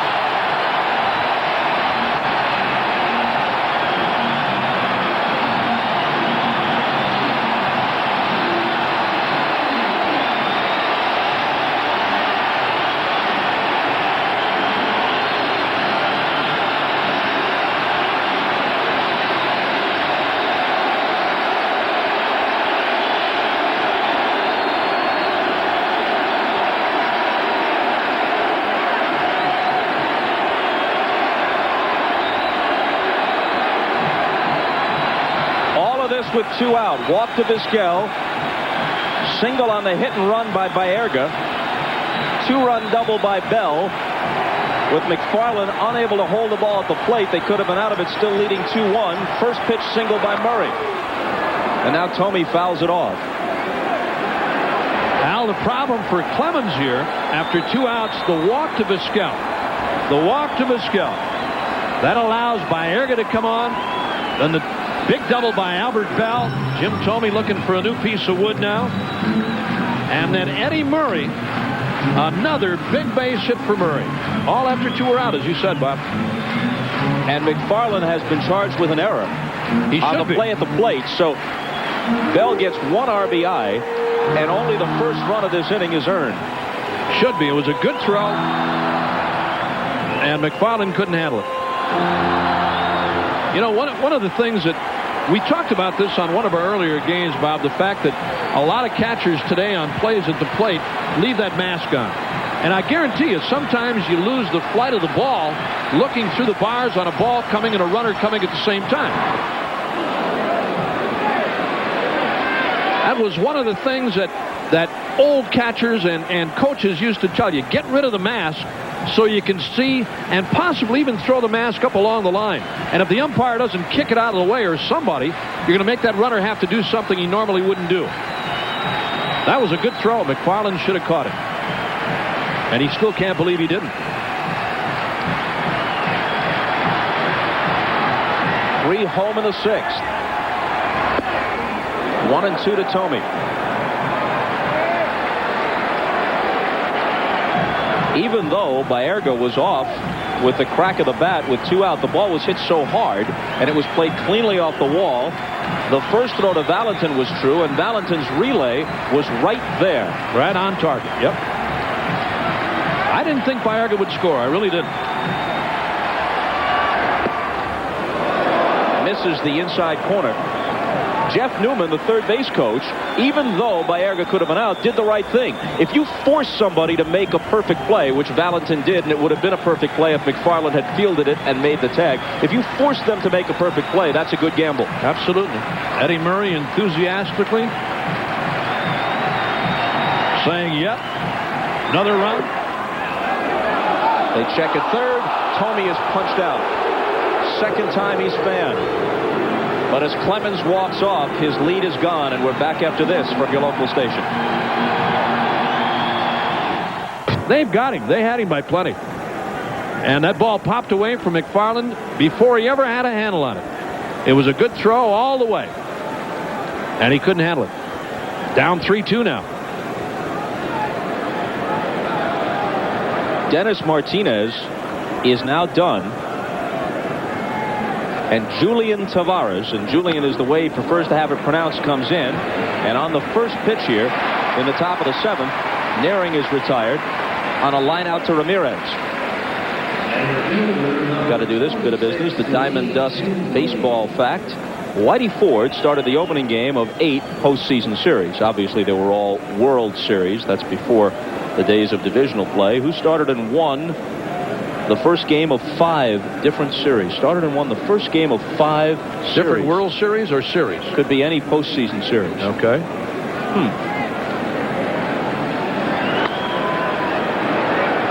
Lee Tinsley fouls it off. Strike 1. 1 out. Nobody on. And there is Tavares, who would probably be no worse than the 3rd or 4th starter on many clubs. Here he comes out of the bullpen.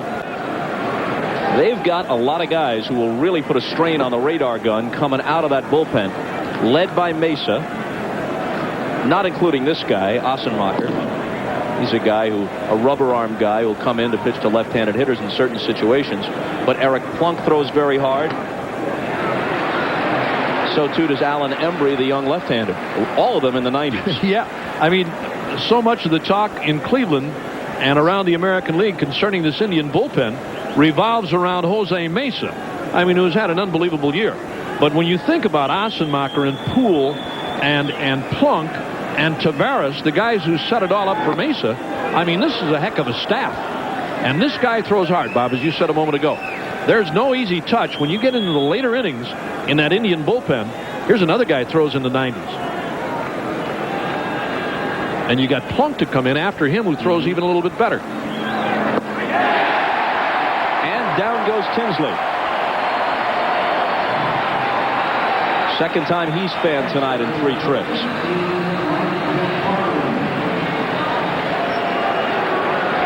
Two quick outs in the 7th. Still tied at Yankee Stadium. Griffey with 2 home runs, a solo and a 2-run shot. Braves, after trailing 3-1, now have the lead 4-3. Rockies batting in the 8th. And it's still 7-2 now in the 8th. The Dodgers and the Reds. Cincinnati's been in front from the start when they jumped on Ramon Martinez for 4 in the 1st. McFarland now looking to atone for the play at the plate in the bottom of the 6th.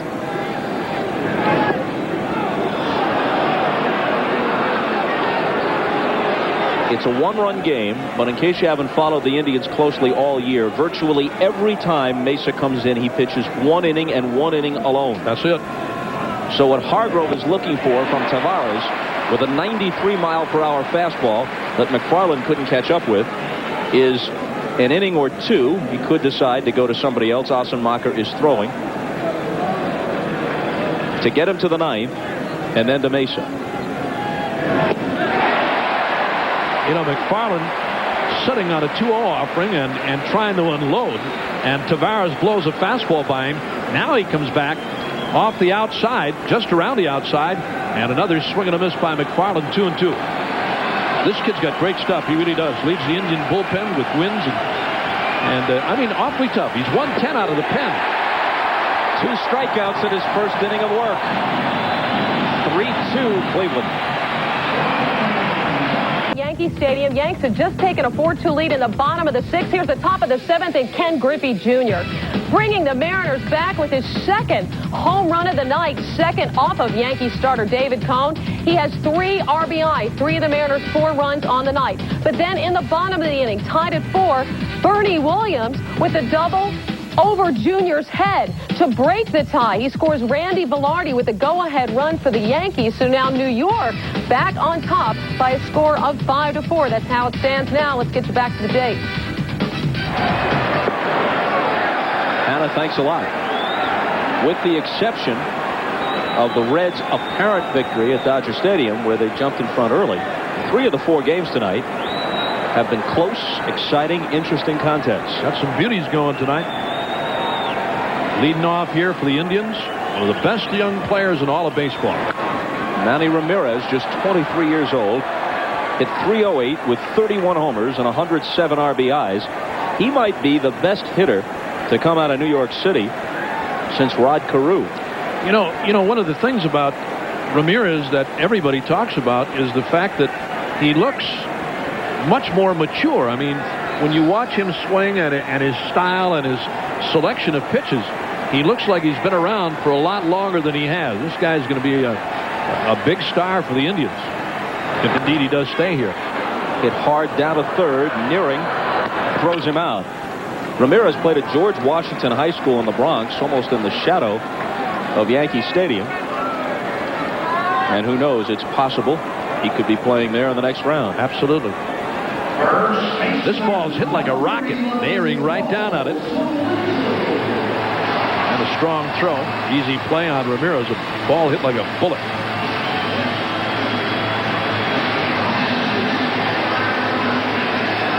Clemens working into the 7th with 1 out here and nobody on. Each team has 5 hits. Indians lead 3-2.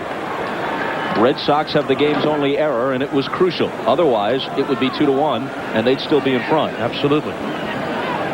Mike McFarland. A costly error. Indians up 3-2. Clemens still throwing hard, making the catcher's glove pop. That's the tough thing for Clemens tonight, the fact that he's still pitching very well, as did Martinez, for that matter, who is no longer in the game. But Clemens still very much in this game. Down 1 in the 7th. 2-1. How tough does it make it for the Red Sox, though, Bob, if they do indeed lose this opening game, and Clemens, who again has pitched well here tonight, ends up as the loser or with a no decision, depending on the final outcome. But what does that do to Boston? 1 more to go here in Cleveland, and then back over to Fenway Park for 3. Well, if they can get one of the 2, then they'd be happy. Yeah. Their objective. Absolutely. You know, he's got to be thinking now that Clemens may be starting to run on empty. In the air to deep center field. Back is Tinsley to the warning track and in front of the fence for the catch. On a 3-1 pitch, Sorrento gave it a ride, but not quite far enough. Crack of the bat, Tinsley off and running in the deep right center. And in watching him, you knew that ball was in here. It didn't sound all that good. Sorrento just missed it. See where he hit that ball? Down near the end of the bat. He just missed it. Take a look again, one more time. Right there, right around the end. He hit it just beyond the meat portion. And there's the catch by Tinsley in deep right center. 2 out, bases empty. Alomar. Stanball into the right-hander. Real Cormier, the left-hander. Pair of former National Leaguers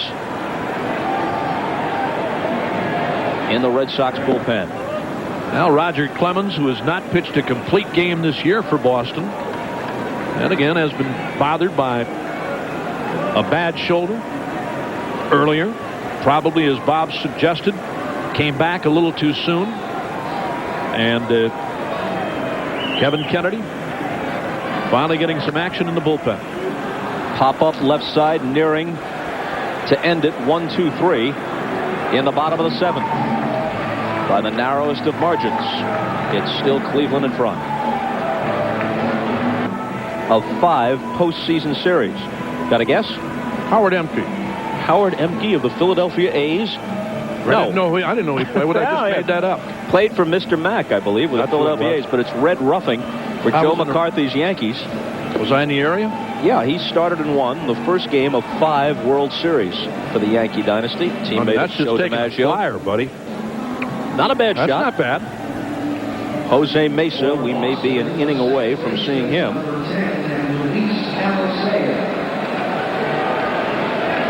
Plunk and Assenmacher for now. Right-hander Plunk, lefty Assenmacher. Martinez, who stands to be the winner now, trailed 2-0 till his team rallied for 3 in the bottom of the 6th.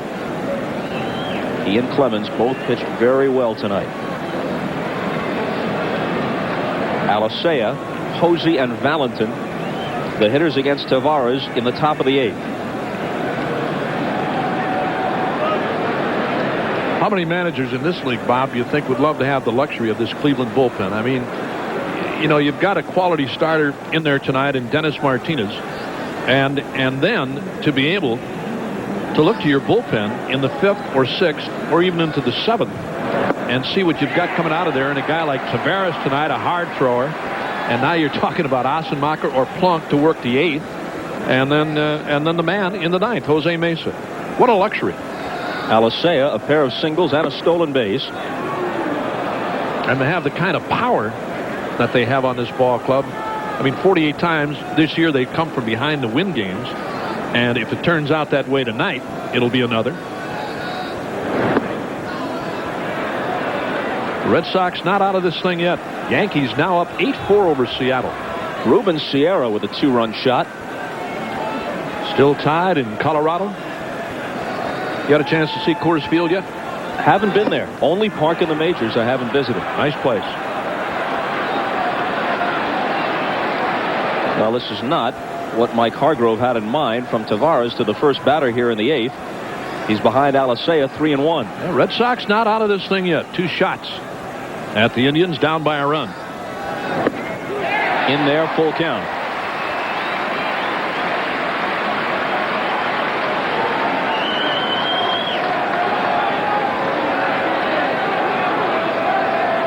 A few raindrops are falling now at Jacobs Field. Once we got this started about 40 minutes late, the rain has held off until now. Here's a drive to right field, and this one could tie the game. It does. Alicea on the 3-2 pitch sends one into the bullpen, and it's tied at 3. Tavares got behind him. Alicea, who hit 6 during the regular season, on a 3-2 pitch, lines it out of here. And as I said just a moment ago, the Red Sox not out of this thing. 2 more shots, and Alicea ties it. Here it is again. Low fastball. Around the inside, he went down and got it and knocked it out of here. Alicea with a big game. Here's a ball hit into shallow center field, and Vizquel goes out and makes a difficult play look fairly easy in typical style for him. Alicea, 2 singles, a stolen base, a home run. He's had a big night here tonight. There he is, Luis Alicea. Normally it's the Cansecos and the Mo Vaughns and John Valentins. Look at this guy. Yes, sir. Luis Alicea. Tavares, who threw it. Yep. Back to even, tied at 3. Valentin, a 2-run homer earlier in the game. Tavares had just come in and blown people away in the 7th inning. Struck out 2 of the 3 hitters he faced. Tavares gave up 7 home runs during the regular season. Liner for a base hit. So Valentin's 2 for 4. And the Red Sox have the go-ahead run at first with 1 out in the 8th. The Cleveland bullpen has a collective ERA of 3.05. The rest of the league is 4.46 for the composite bullpen. But this time, at least for now, they didn't get the job done. Nope. And it's been a good series between the Red Sox and the Indians all year long. Cleveland leads 7-6 in the season series, and Hargrove out there now. He has Ossenmacher ready, and that's who he wants, I believe. Yep. With the left-handed batting, Mo Vaughn coming up. Tavares will leave, and Ossenmacher's coming on. Well, we'll tell you about Vaughn against left-handed pitching when we come back. Tavares departs, and so do we, for just a moment. There he is. So he was hoping to get 3 more outs and then in effect hand the ball to Mesa, who has made good on 46 of 48 save opportunities this year and has an ERA barely over a run as the top closer in baseball this year. But now we're tied. Clemens is still the pitcher of record right now. We'll see what happens. He could come out to work the bottom half of the 8th. We don't know yet. And Martinez will have a no decision, the starter for the Indians. Here's left-hander Paul Ossenmacher to work to the left-handed batting Mo Vaughn. Another guy. You look at his numbers out of the bullpen this year. 6-2 for the Indians. You know what? Oh, Bob, when you've come back in ball games 48 times to win, I mean, it's going to tell you that your bullpen, as you look at Dennis Martinez and the rain that Bob alluded to a minute ago, starting to come down a little bit harder, when you have that kind of a ball club that can get you back in a ball game late, I mean, you're going to have those kind of numbers from your bullpen. Remember our first ball game here? Against the Tigers. Chad Curtis comes on against Jose Mesa. First blown and save. hits the home run to tie the game. The Indians come back and win. Talking about coming from behind to win again on the home run by Alomar. Yep, in extra innings. Yeah. Well, now here's Vaughn, 300 for the year, but 322 against right-handers and 256 against lefties. With Canseco on deck, it's likely that Vaughn will be Assenmacher's only hitter.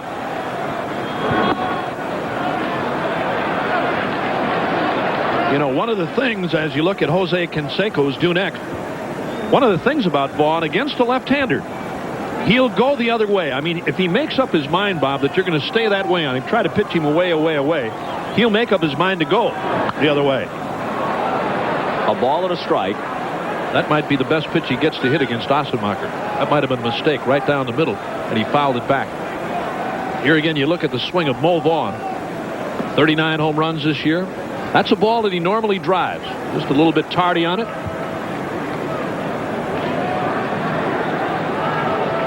Look at all the protection he wears on that right forearm. He's been hit a number of times. Look at that thing. Looking to bust loose in game 1. 0 for 3 with a strikeout so far. 14 times he's been hit this year. I guess that'd put you in shin guards and everything else.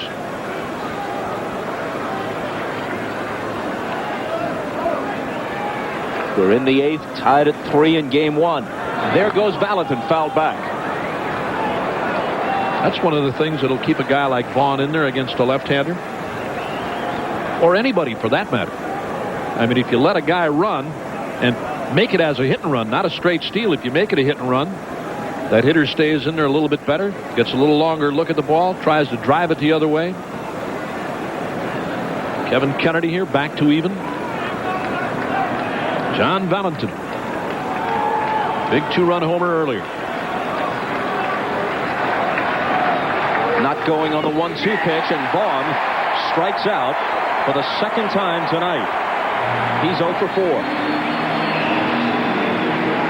Well, the pitch that he fouled back twice, as a matter of fact, but the last one that Assenmacher made the mistake on that he fouled back, he wasn't going to get it again. There's the breaking ball down low and away, and he strikes out Vaughn. And as we suspected, Assenmacher was called upon to face just the left-handed hitter. Did it perfectly. And now with Canseco coming up, they go back to the bullpen. And we go back to a commercial, returning to Jacobs Field in a minute. Alejandro Pena and Burks with the double to score Dante Bichette with a tying run and make it 4-4. Burks with 2 RBI on the night. But then Braves rookie Chipper Jones does much better than that. How about 2 home runs off the night? His second home run of the game coming off Kurt Leskanik to make it 5-4 Atlanta. Greg Maddux will not get the win in this game, but the Braves might. Bob and Bob. Well, as you can see, Hannah, at Jacobs Field, it is pouring. And Don Dankinger, who's working the left field line, is the crew chief, and he has said, bring out the tarp. So he calls a halt with 2 outs in the top of the 8th. The tying run home on Alicea's leadoff homer. Red Sox 3, Indians 3. Meanwhile, in other places, Griffey with 2 for the Mariners, Chipper Jones with 2 for the Braves.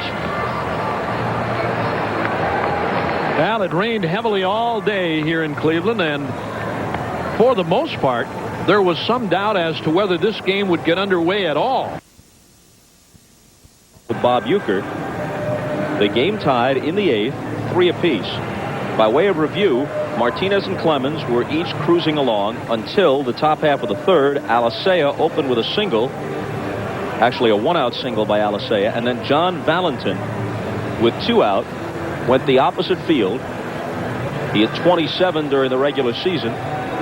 He hit it out in the vicinity of the 375 sign in right field here at Jacobs for a 2-0 lead.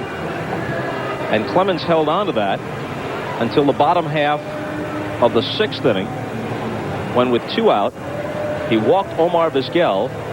Carlos Baerga on a hit and run bounced a single through the left side. There were runners at first and third. Albert Bell then ripped a double into left center field. 2 runs scored with the help of an error on the play at the plate by Mike McFarland, the catcher for the Red Sox. Bell advanced to third on the play. Eddie Murray followed with a single for a 3-2 lead, and then the Alicea homer here in the 8th of Tavares has tied the game at 3. Before we resume here, we get a chance to look in on what's going on at Yankee Stadium. Let's head there. Yankee Stadium, Gary Thorne and Tommy Hutton. We welcome those of you who have been watching one of the other series games. Here, the Yankees have a 9-4 lead. 2 down, bottom half of the 8th inning. They have added a run here in the 8th. It has been long ball night at Yankee Stadium. Griffey has picked up 2 home runs for the Mariners tonight. 3 RBIs, but it has not been nearly enough. The Yankees have had Ruben Sierra deliver a 2-run homer in the ball game. He's been hobbling. He's not 100% running, but he's made a spectacular play at third and had a big night at the home with the big lead on the Mariners in the 8th. And we resume in the 8th here in Cleveland. Eric Plunk out of the bullpen. Canseco, who's 0 for 3 to the plate. Plunk had just been waved in from the pen before Don Denkinger waved his arms and said, "Bring out the tarp." As hard as it was raining, Plunk would have needed the windshield wipers for those specks if we had continued to play. They've got it picked off, and then they throw it away. And so Valentin is able to advance to second and now to third as they juggle the ball in the outfield. So it looked like an inning-ending play, and now the go-ahead run is at third with 2 out. Might be 2 errors on this play. One to Sorrento on the bad throw to second after Plunk picked off Valentin, had him dead. And the throw by Sorrento. Here it is again. Way wide. Winding up in left center. And before Lofton and Bell can finally get there, it was Lofton who let it get by him initially. The runner Valentin winds up at third. No excuse for that. Baerga never had a chance. And there's the miss by Lofton, Bob. No need to hurry at all, and Sorrento threw it away. Now Canseco in an RBI spot, a chance to snap the tie after the 23-minute rain delay. Only scored 1 error on that play so far. There's got to be 2. Yeah, it has to be 2.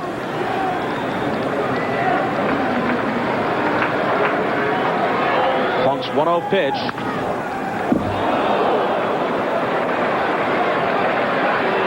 They have scored it as a double error. Sorrento first, and then the ball getting by Lofton. He's charged with the second. Canseco. As we look at Sorrento contemplating the miscue, Canseco has fouled out, grounded out, lined out. Hit .306 for the year. A strike from Plunk, 1-2. And another hard thrower out of the Indian bullpen, Eric Plunk. Another guy who is consistently in the 90s. And with a good breaking ball to go along with it.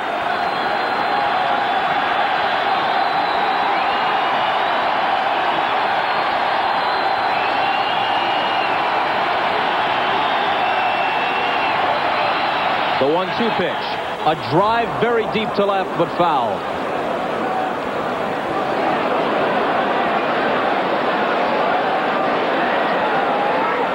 Here's that last pitch by Plunk. Another fastball right down the pipe, and Canseco got out in front of it and hooked it foul. He hit it out of here, but foul.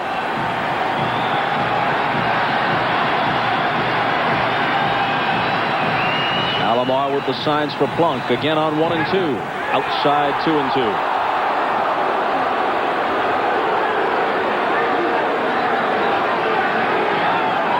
Hargrove would not use Mesa in the 9th without a lead. I mean, when you've got guys like Tavares and Plunk who throw so awfully hard. Blocked by Alomar. Valentin comes a few steps down the line, but holds.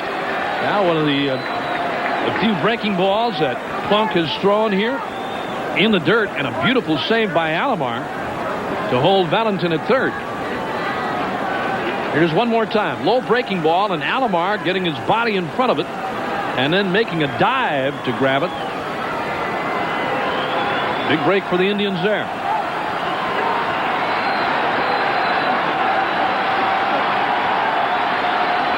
The left-handed hitting Greenwell is on deck. Man at third, 2 outs. Tying run already home, and the 3-2 pitch from Plunk to Canseco. In the air to right. Ramirez has it lined up. It'll be the top of the order in the bottom of the 8th for the Indians as Canseco rages at himself. Pitch by Eric Plunk that Canseco hit the little fly to right. Good fastball down low and away, and Canseco, you see right here, hit it right off the end. Easy play for Ramirez. And here's the reaction by Jose Canseco. That last swing. Nice subdued reaction. Yeah.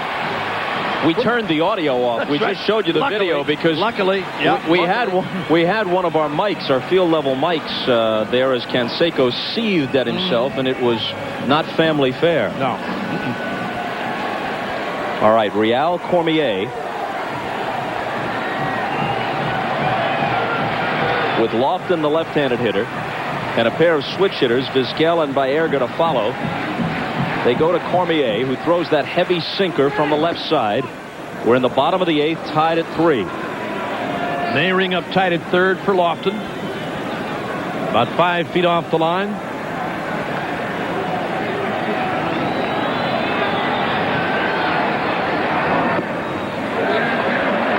One and one. Mo Vaughn on the other side. Only about 1.5 to 2 feet off the line at first, protecting against the extra base hit from Lofton. Big gap in left center for Kenny Lofton, who's 1 for 3, had a 4th inning single. He's behind on the count, 1-2. Another good fastball by Cormier right on the outside corner for Lofton.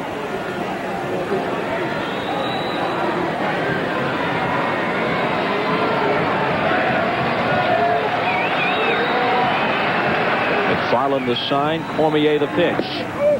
Got him. Spun him away, but the ball broke back over the plate, and that's just what Tim Welke was saying to him. You gave up on it, and it kept bending. It was a good breaking ball, a hanger actually, that Lofton gave up on, and Cormier picks up the strikeout on the leadoff man. Here it is again. This is a hanging breaking ball, actually, a little bit low, but not for Tim Welke. Inside curveball, and Lofton, as you said, Bob, gave. You could see his knees buckle a little bit. He thought the pitch, I think, was low. Not so much that it didn't get the corner or part of the plate, but he thought the pitch was low. Not for Tim Welke. Big strikeout. Vizquel, the shortstop, 0 for 2 with a walk. Shows bunt, takes a ball. Kenny Lofton still upset at that last call by Tim Welke. Behind him, as he traipses along the bench, you got a brief glimpse of Dave Winfield. Not on the active roster, but with the ball club nonetheless, in uniform on the bench. The rules permit that, but he cannot play. Today is his 44th birthday, born October 3rd, 1951. Born the day Bobby Thompson broke the hearts of Brooklyn Dodger fans everywhere with the miracle home run off Ralph Branca at the Polo Grounds. Broke Ralph Branca's heart, too. 2-1 to Vizquel. Can you imagine Russ Hodges' call of that today? I can hear it. The Giants win the pennant. The Dodgers get the wild card. Isn't that great? Well, there's drama.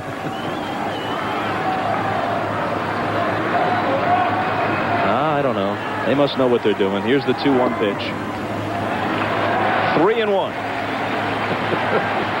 You don't give up, do you? You don't give up, do you? Russ Hodges? I'm tenacious, I'll tell you that. The Dodgers win the wild card? Cut it out.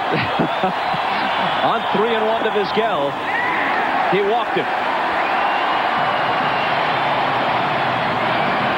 Now the walk back in the 6th is the deal that got Roger Clemens in trouble when he walked Vizquel after 2 were out. And And that's when the Indians came back with 3 to take the lead. He walks for the second time in this game, does Omar Vizquel, 0 for 2 officially, but he's been on twice.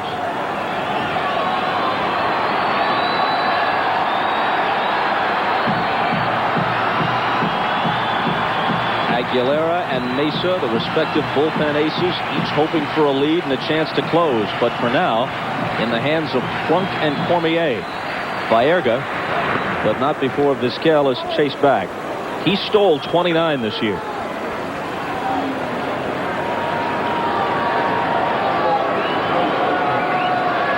Mesa is up now in Mike Hargrove's bullpen.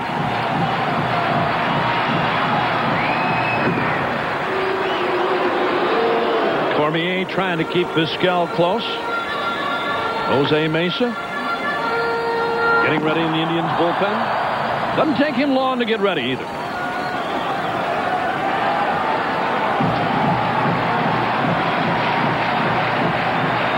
Finally, he works to Baerga. And a strike.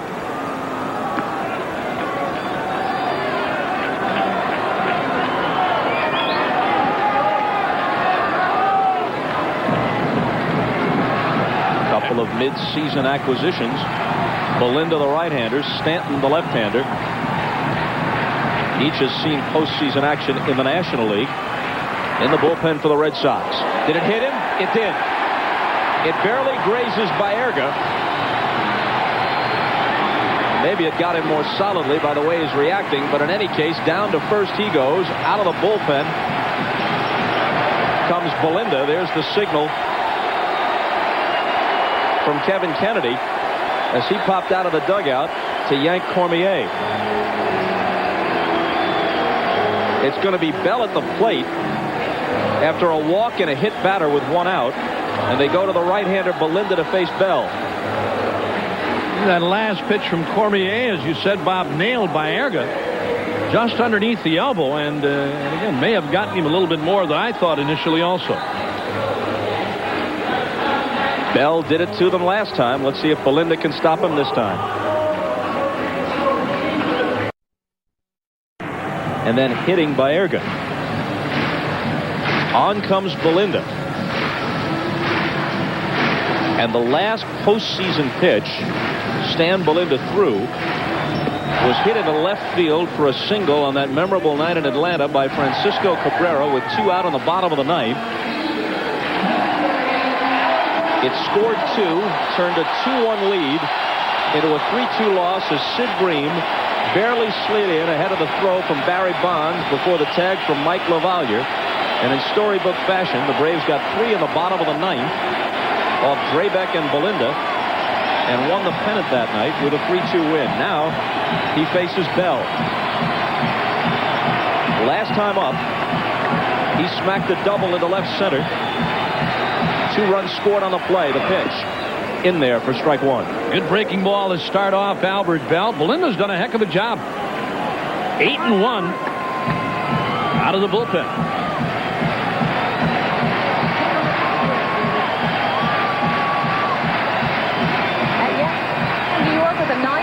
Lead in the 9th, but there are 2 on for the Mariners. The tying run at the plate. And John Wetland striking out Mike Flowers as we join Gary Thorne and Tommy Hutton. For the first time since '81, the Yankees in postseason play have won it.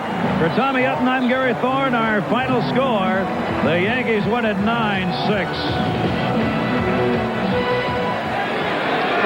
My apologies to all fans of the Red Sox and Indians. That was far from timely with Albert Bell at the plate. As you saw in the corner of your screen rather than the full screen, he popped up in a crucial situation in this ball game. And that's the second out as Belinda got him. Here it is again, a breaking ball by Belinda and a beauty around the outside corner. Bell popped it up, nailing an easy play. And a big out for Belinda. Kevin Kennedy out one more time with a switch hitting Eddie Murray coming up now, and he's going to make another pitching change for the Red Sox. A good one going here tonight. 3-3 Bottom half of the 8th, and the Indians with a couple of runners aboard.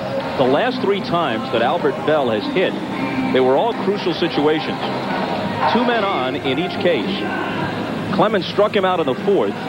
He doubled to left center off Clemens in the 6th. Got 1 RBI on the play. First man scored from third. Then Baerga could have been out at the plate, but McFarland juggled the throw, and he scored an unearned run. Now here he bats with 2 men on and a chance to bust the game open. Puts everything into the swing, but pops it up. I tell you, he was right on it. Just a breaking ball out over the plate away from him. Pitch was up in his zone. But Belinda around the outside corner, and Albert Bell right there. He knew he had a good pitch to hit. Popped him up. Sunday, NBC Sports presents another NFL doubleheader. It starts at 12:30 Eastern with the NFL on NBC. Joe Montana and Mike Ditka join Greg Gumbel and Ahmad Rashad previewing Week 6 action. Headlining the NBC schedule, Marshall Faulk and the Colts battle Dan Marino and the NFL's only undefeated team, the Dolphins. Also the Browns against the Lions, or Seattle facing Oakland. Regional action as well. Check your local listings as always for the games in your area.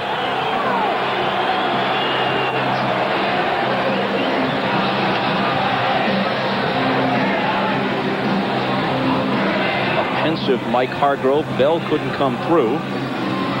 Kennedy makes the logical move. He goes to Stanton to turn Eddie Murray around to the right side, where he's generally less effective than as a lefty hitter.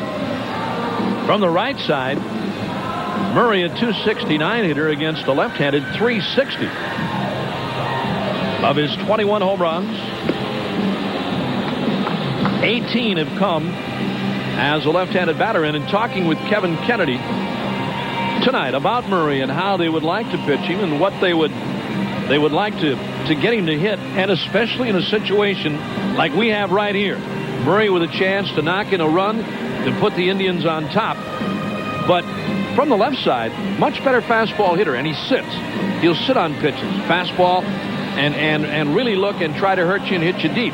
Right-handed, he's going to see a lot of off-speed stuff. They like to throw him a lot of changeups, show him a fastball once in a while, and we'll see what Stanton does with him here. Murray is 1 for 12 lifetime against Stanton. That would have come in the National League when he was with the Mets or the Dodgers. At least most of it. Here's what we were just talking about just a moment ago. Right-handed Eddie Murray. Those are the game stats. Those are the game notes you see every day. Right-handed .269, .340 as a left-handed batter. Home runs, everything you want to know about Eddie Murray.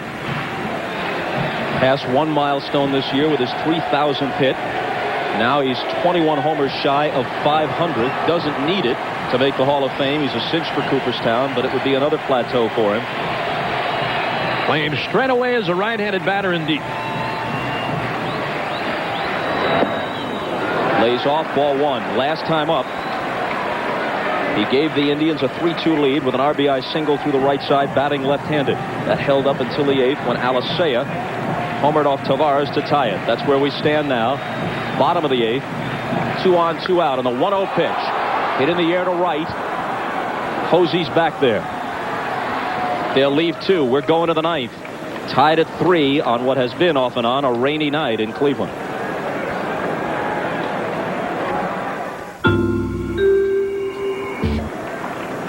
Approaching midnight in Cleveland.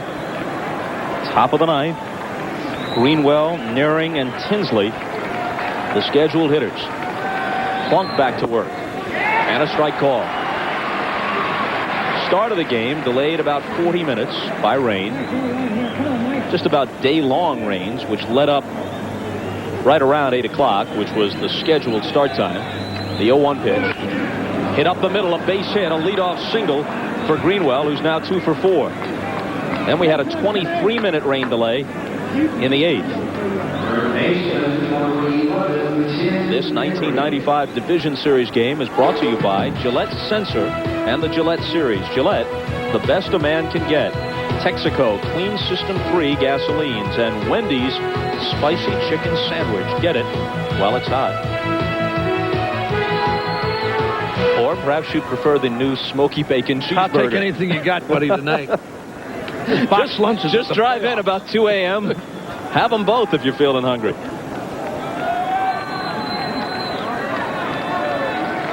They got 24-hour room service back at the hotel?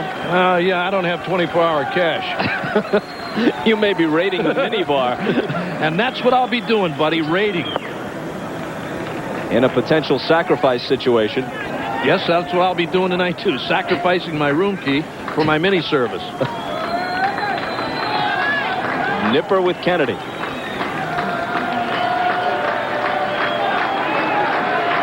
Nearing, who's 1 for 3. Bunts foul.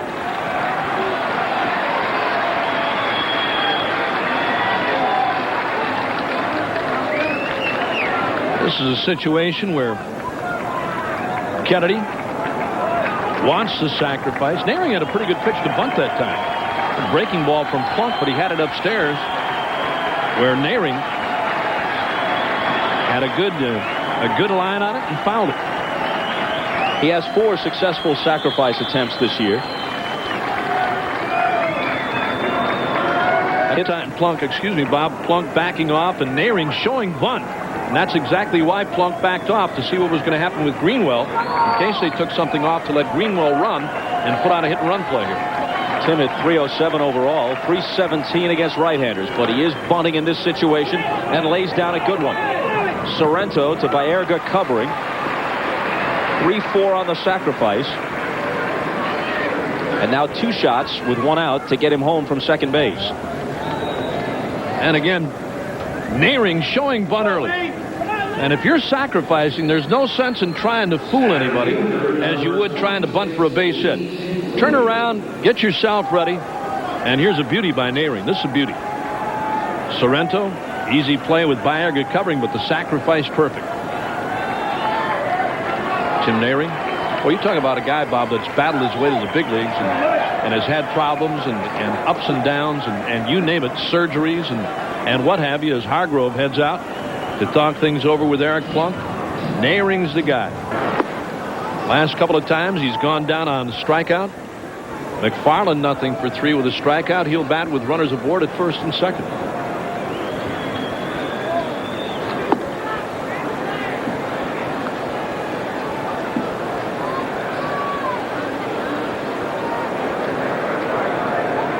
So Hargrove's decision is pretty much by the book here. Not only does he get rid of Tinsley and go righty-righty unless McFarland is called back, but he sets up the double play, and McFarland doesn't run all that well.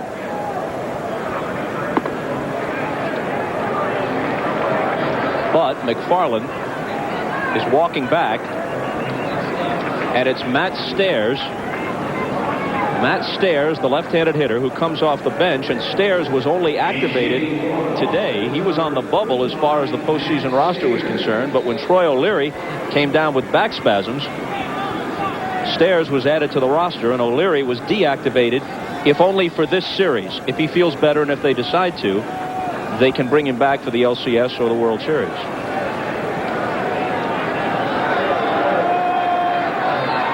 Well, here he is, Matt Stairs, 2 aboard for the Red Sox with 1 man out here in the 9th, and Eric Plunk on for the Indians. Mike Hargrove, did I make the right move or not? Stairs has delivered 2 pinch hits this year against the Indians. Ball 1.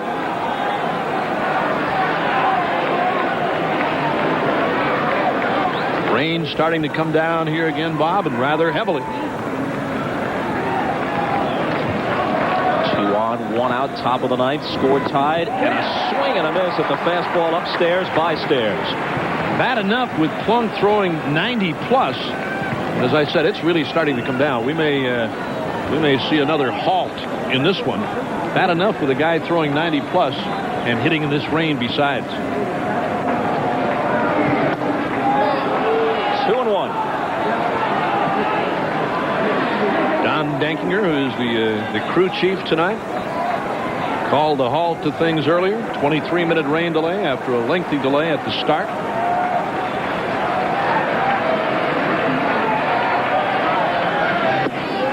That's a called strike 2 and 2. Boy, don't you know Hargrove would love to see Plunk in this inning get out of this thing. and then win it in the 9th. Starting to slack off now, the Rangers. Been on and off all night long. Greenwell at second. Tinsley at first. The 2-2 pitch. Struck him out. Nothing but heat. But major heat. High fastball, the stairs, and he chased it. Boy, what a luxury. I mean, what a bullpen. Here it is again, that last offering by Plunk. And as you said, nothing but high heat. Stairs went after it. And he gets the strikeout. Another left-hander up there now. Switch hitter Alicea. And he's the guy who has done it for the Red Sox tonight. 2 singles, a game-tying homer, and a stolen base. Strike 1. Oh, this guy's humping now. Eric Plunk. 1 out away from getting the Indians to the 9th time. Plunk has averaged more than a strikeout per inning pitched over the last 4 years, and you can easily see why.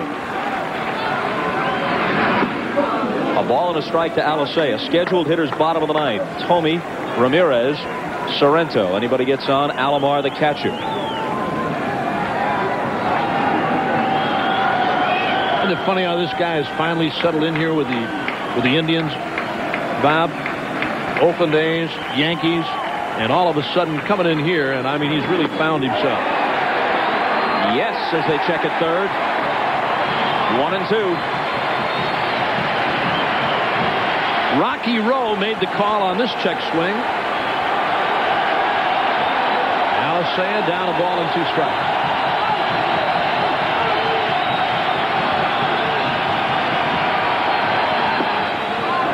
Two and 2. How would you figure Alicea to be one of the hitting stars in this opening game, huh, Bob? Home run back in the 8th inning to tie it at 3 when the Indians had everything their own way.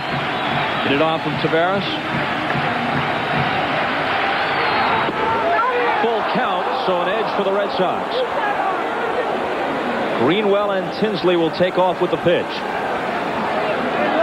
Now back in the 8th against Taveras, he hit a low inside fastball out of here. And I wouldn't look for anything else against Plunk here. Fastball, heat.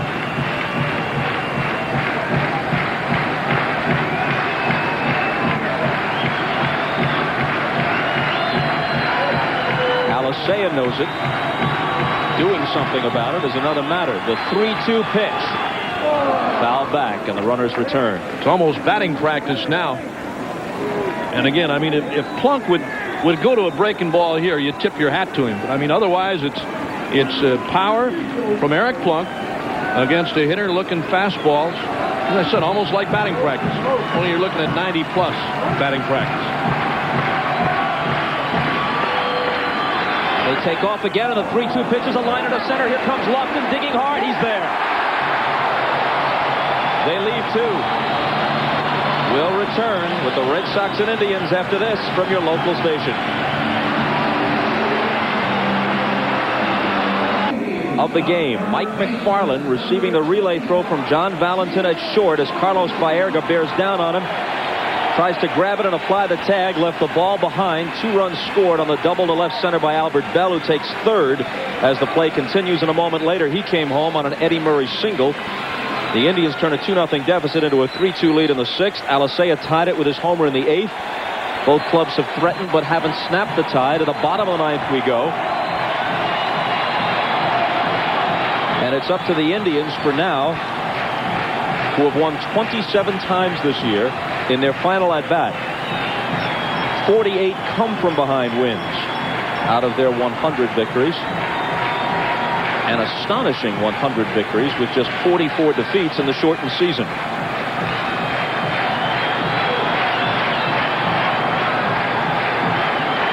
Tomey's 0 for 2, struck out twice. Boy, this has been an amazing ball club, Bob. When you look at what they've done in the shortened season, the 100 wins, and the amount of times that they have come from behind to win games is really unbelievable. And in extra innings, 13 times. Bill Hasselman is the new catcher. McFarland was hit for in the last inning.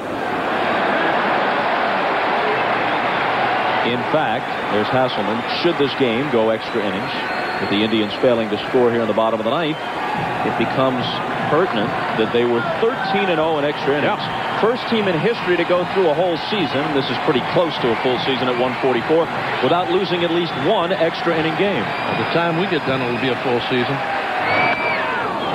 Popped out of play. 2-1. Well, Tomey sitting 2-0, gets the fastball from Stanton, had the rip and fouled it back.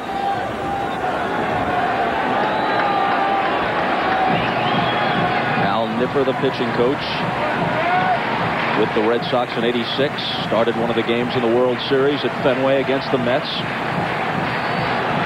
Tim Johnson, one of their coaches. Kevin Kennedy.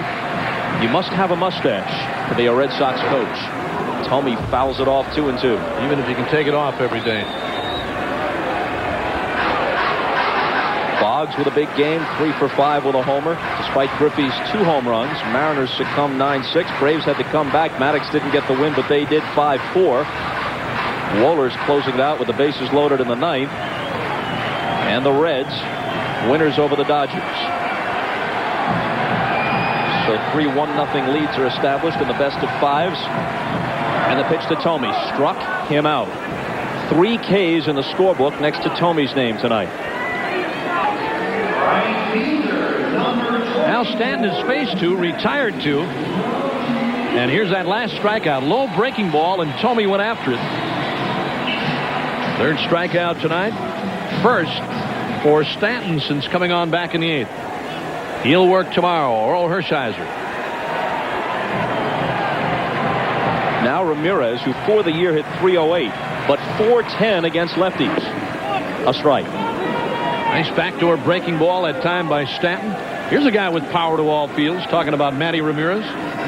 They play him to hit to right. There's a major gap in left center for Ramirez. But anywhere at all, anywhere in this ballpark, he can reach it. Didn't quite get the inside corner. 1-1.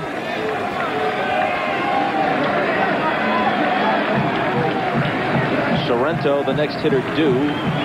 He's gone back in. We might see Perry, who platoons with him at first base.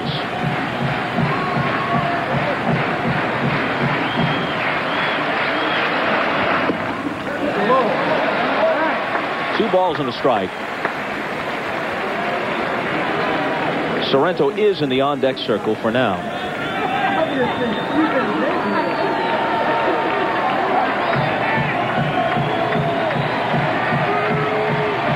Well, as you suggested, Perry did go to the bat rack, Bob. He's got a piece of lumber down there. Number out in front of the plate. Stanton to first, got him. 2 outs in the bottom of the ninth. And it's going to be Sorrento. Had Ramirez reached, it may have been the pinch hitter for Sorrento, but with nobody on and 2 men out here in the ninth, he'll hit for himself. Hargrove told us before the game he was experiencing no anxiety. I wouldn't say he looks overwrought, no, but looking at his expression, he's had some moments of discomfort tonight. Absolutely. Sorrento's 0 for 3. Last time up, he flied to Tinsley in very deep center. 25 homers for the year. Now, both of these clubs have had scoring opportunities in the later innings. A couple of costly errors in the 8th for Cleveland. After 1-1 was in.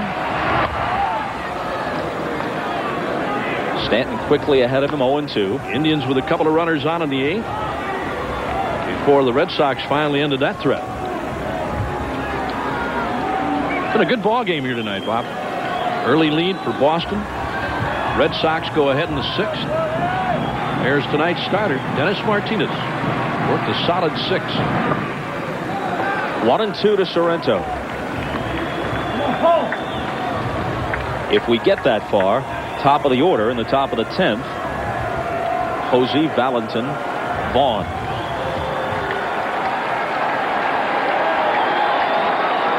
With 2 out and nobody on, the 1-2 pitch, 2-2.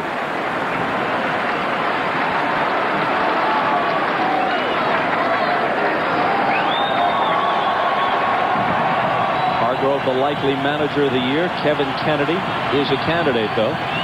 Mike will probably get it. The job he's done in Cleveland. Count holds to Sorrento. You know, both of these guys, Bob, so easy to talk to, and I mean, really lay it on the line. Both Kennedy and Hargrove. I mean, anything you want to know, I mean, they're laying it right out there for you. Injury-wise, hitting-wise, who's hot, who's not, who's going bad, what pitchers are doing good and who isn't. Easy guys to talk to. Really enjoy being around them. Sorrento fans, and Stanton pushes this game to the 10th. We'll be right back.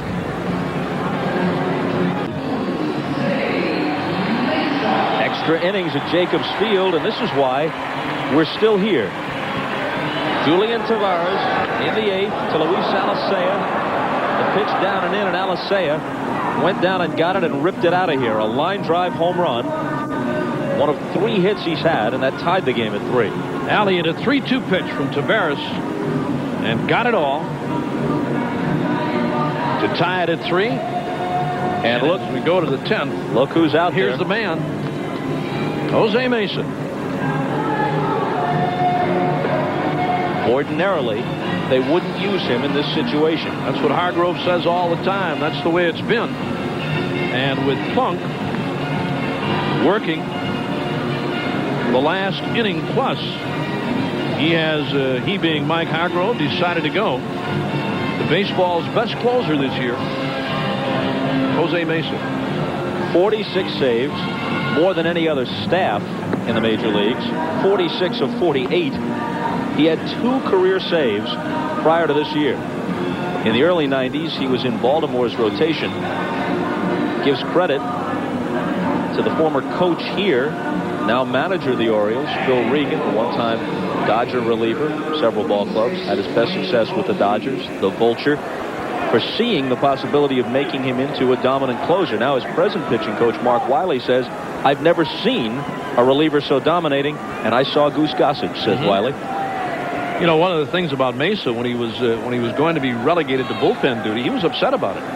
He wanted to stay a starter. And the one thing that everybody noticed about him is the fact that, I mean, for 4 or 5 innings, 6 innings, I mean, he was one after another. Fastball, hardest thrower they had here.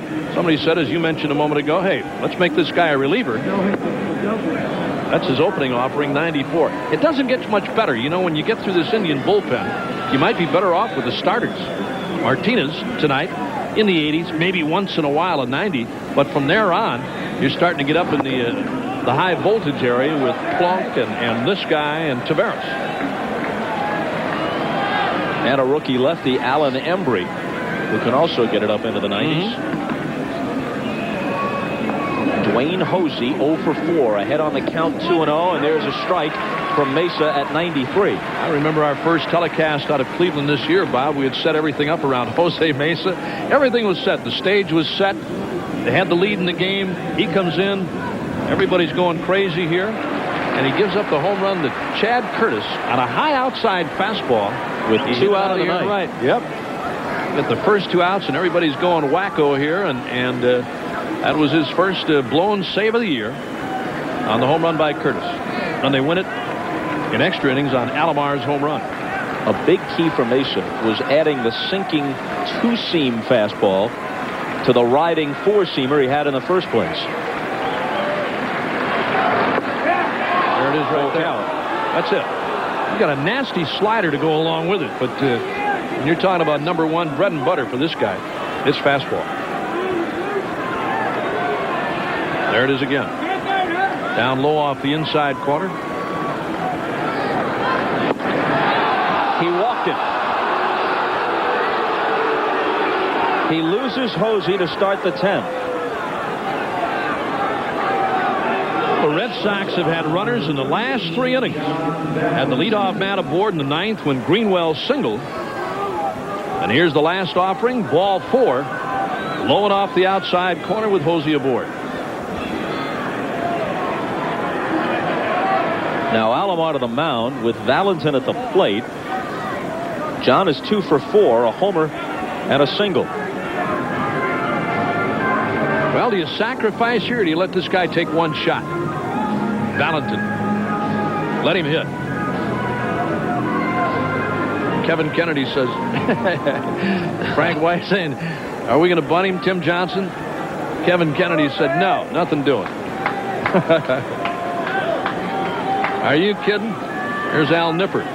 He's looking at the same thing I just did, and he's seeing that in limited exposure to Mesa, Valentin is 3 for 4 with a couple of walks.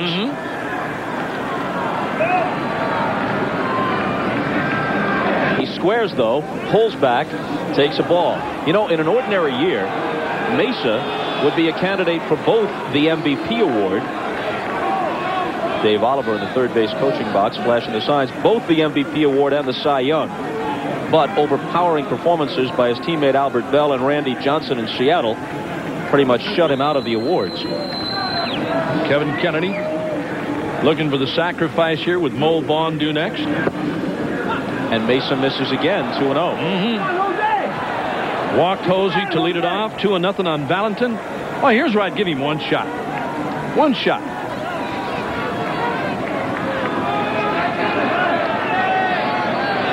Someone who throws as hard as Mesa is often difficult to bunt. Well, I'm saying if you're sitting 2-0 now, one shot, just one shot for Valentin, who's homered already tonight. He was prepared to swing, but he takes high. Absolutely, you gotta let him take one whack. Shortstop with 27 home runs during the regular season, now sitting 3-0. Now I'm saying here, if you let him hit 2-0, why not 3-0? But Mesa's missed 3 times and missed badly on the 2-0 pitch. Mesa, pitch away from big trouble, and there it is. Now an interesting situation. Strategically, first and second, nobody out. Most hitters, you bunt here. You're not going to bunt this guy, are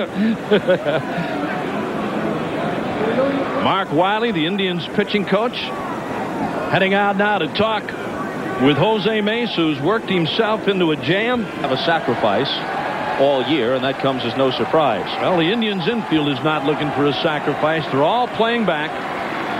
There you see it. And there's no way. This guy's got to swing. Strike one. And that's something.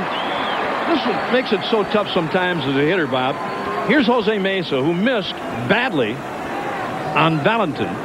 And now Vaughn's the next guy, and he throws you an outside corner knee-high fastball to start you off for a strike. That's what makes guys like this so tough. Here's the 0-1. And here's a smash into center field, but Kenny Lofton is there. Boy, he hit that right on the button. But Lofton makes the catch for the first out.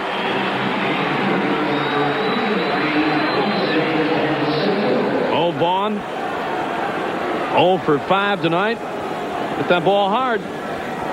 It's another fastball by Mesa. And Vaughn right on it, but caught by Lofton in center.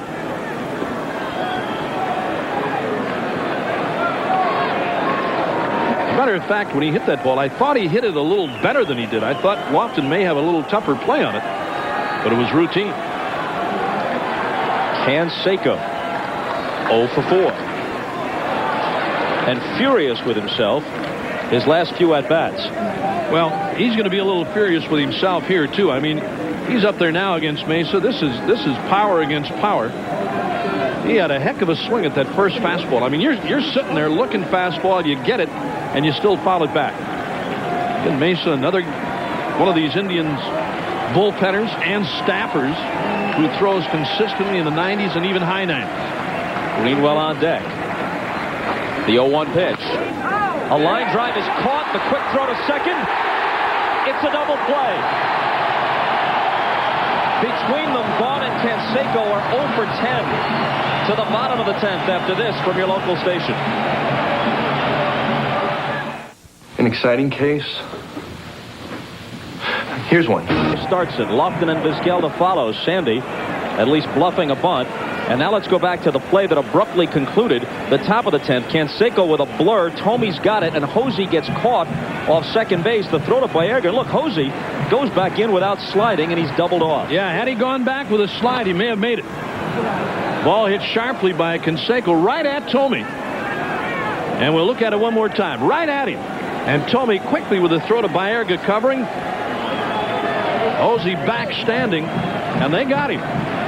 Baerga with a big play at second. A ball and a strike to Alomar, who had 10 home runs. He wants to bunt, lays down a good one. Stanton from the mound, his throw, not in time.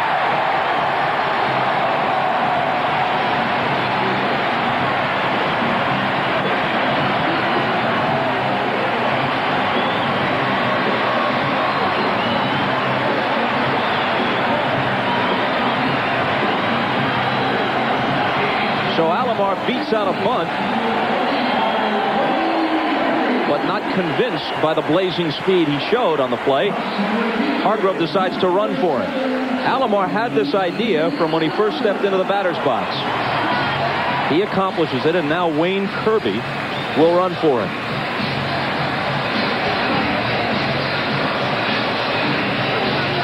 Sandy Alomar, big base hit to lead it off. Nipper out once again to talk things over with Stanton. Kirby, the runner at first, with pretty good speed. He's stolen 10 bases for the Indians this year. There you see Al Nipper. In 21 appearances in the regular season, Stanton pitched only 22 innings, so basically he's a one-inning per appearance guy. He'd worked 1 1/3, getting the last out in the 8th, then working the 9th. He begins the 10th here. Aguilera gets up. Now both closers, Mesa and Aguilera. Mesa normally in a game with the Indians leading tonight, coming in a tie ball game, and we may see the same thing here for Aguilera if Stanton can't deliver. Kenny Lofton now, guy with a chance to win a game instead of saving one.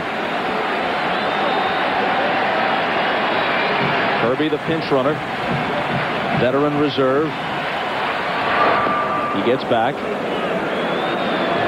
Nearing moving in close at third, of course, which he would do even if it weren't a possible sacrifice situation in respect of Lofton's speed.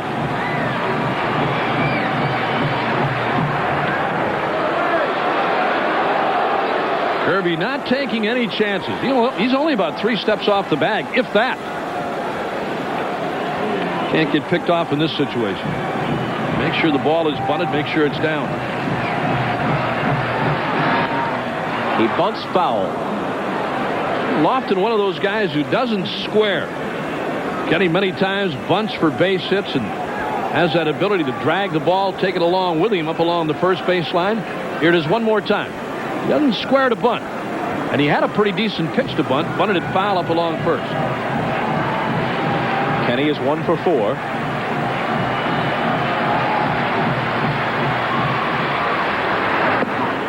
He misses the bunt, and he's behind 0-2. I'm talking about, Bob, most hitters in a sacrifice situation. I mean, everybody in the ballpark knows you're going to sacrifice, or you want to sacrifice anyway. He jabs at this breaking ball down low and outside. I mean, if you square around, you get a better look at the pitch, and especially from a guy like Stanton, the left-hander who comes sidearm once in a while. Now the bunt's off on 0-2. Eddie strikes out. Lofton's a terrific player, but that was a terrible at-bat. Yeah, he was up there to do one thing, and that was advance a runner 90 feet. And didn't give himself up. And against Stanton, who's done a heck of a job. This guy has really done a job since coming on back in the 8th inning. Picks up the strikeout to Lofton. And Vizquel the batter now. The next 2 hitters, Vizquel and Baerga, are switch hitters. Aguilera continues to throw. Stanton stays in. Almost a bad throw that time by Stanton. To the left of the first baseman, Mo Vaughn. Here it is again. Look at Vaughn. Davey Nelson, the Indians' first base coach, not taking any chances.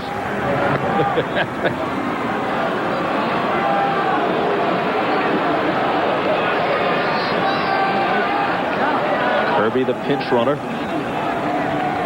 Vizquel, the hitter, struck out, flied out, walked twice. And again, Stanton trying to keep Kirby close. He's stolen 10, as I said. Been caught 3 times. We'll be here later on today for game 2. Half past midnight and beyond in the 10th inning. Rain delay at the start. 23-minute rain delay in the 8th. And nothing decided yet. Well, do you take a chance on running somebody here with Stanton, the left-hander? Kirby with good speed at first. I mean, if you're going to run, you better make sure this guy delivers to the plate. Vizquel sitting 1-0. Every postseason game is big, of course, but in a best-of-5 series, Game 1. Oh, yeah. The swing based on the outcome here. And no matter who loses, they'll feel as if they have wasted a good effort by their ace, either Clemens or Martinez. That's right. And as Kevin Kennedy said, Bob, before the game, and we talked about this series, 2 games over here, before they return to Fenway Park, they get out of here with 1. I mean, they're happy. You have to be happy getting out of here with 1 in a best-of-5 and going back home to Fenway. And very much in this game tonight, after falling behind, Indians 3-run 6th, the trail 3-2, tied it on Alicea's homer, and that's where we are now. Reaching for it, trying to poke it into right field, but it's foul. The Yankees beat the Mariners. The Reds beat the Dodgers. The Braves beat the Rockies. They all have 1-0 leads. This one goes deep into the night. Into the night or night? Beyond the 9th, into the 10th, and deep into beyond. the 9th.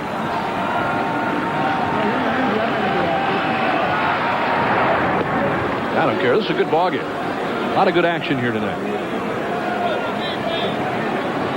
And again, the key play in the game, Bob, that play at home plate with McFarland involved when the Indians scored their 3 back in the 6th. The 1-2 pitch off speed, and he fouls it away. Vizquel got a little breaking ball that time and tried to poke it to right field. The man who a lot of people feel will be the MVP this year. Big man for the Indians tonight. Albert Bell with that big 2-run double in the 6th. Vizquel with a bouncing ball to short. There's one. Vaughn couldn't dig it out. They get only the force. And that will give Baerga a chance. You know, I don't even know if he had to dig this one out. Here's the throw from Alicea. I think Vaughn just dropped it. He did. He just dropped it. Here you'll get a better look. Watch the throw from Alicea. I don't think this one was in the dirt at all. He just dropped it. Wow. Big break for the Indians. Maybe costly for Boston. Here's Baerga. Wow. With Bell on deck. 2 for 3 and hit by a pitch is Baerga. Both his hits singles. And again, the situation here, Vizquel aboard now at first, and there's no way you want to get picked off now. No way. 2-step lead, 1-step lead is plenty. Here's the question. If we go to the 11th, does Mesa continue? I think so. The bullpen. And again, looking at, well, they got Greenwell coming up. Greenwell will lead off. So Hargrove may change.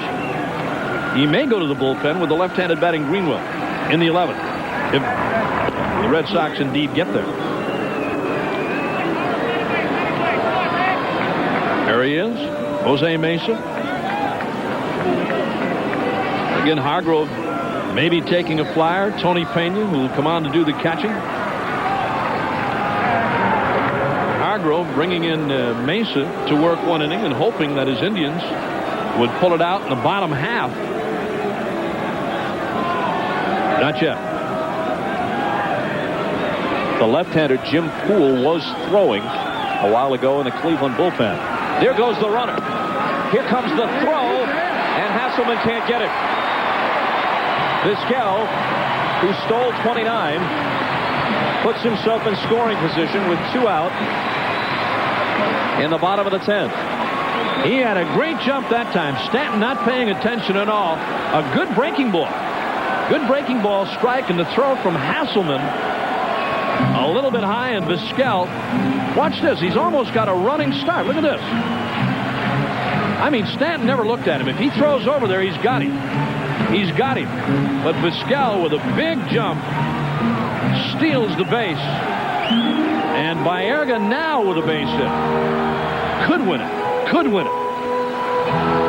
The pitch was a strike. So Baerga is behind 0-2.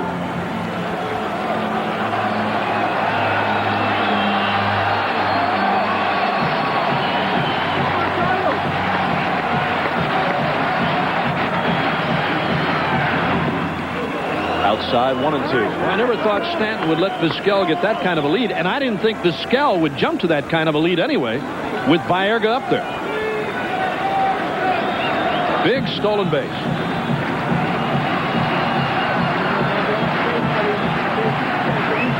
A Baerga hit could win it. The 1-2 pitch struck him out. 2 strikeouts in the inning for Stanton. We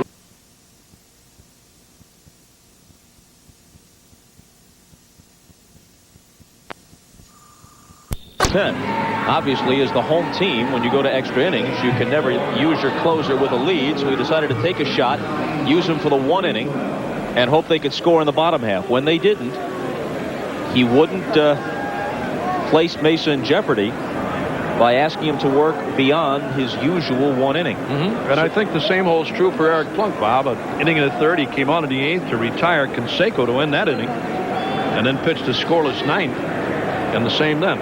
Hooked by Hargrove for Mesa. Tony Pena with the Red Sox from 90 to 93. Now with the Indians. In is the new catcher after Alomar opened the bottom of the 10th with a bunt single. And then they sent in a runner for him. Greenwell leads off here against Poole. Red Sox with a good record in extra innings. Indians with a remarkable one. 1-1. You know, after seeing Plunk and Mesa and earlier Tavares, now you go to the left-hander Jim Poole and a little more off-speed stuff, a little more breaking stuff. And Greenwell hits it hard. Lofton is there, though.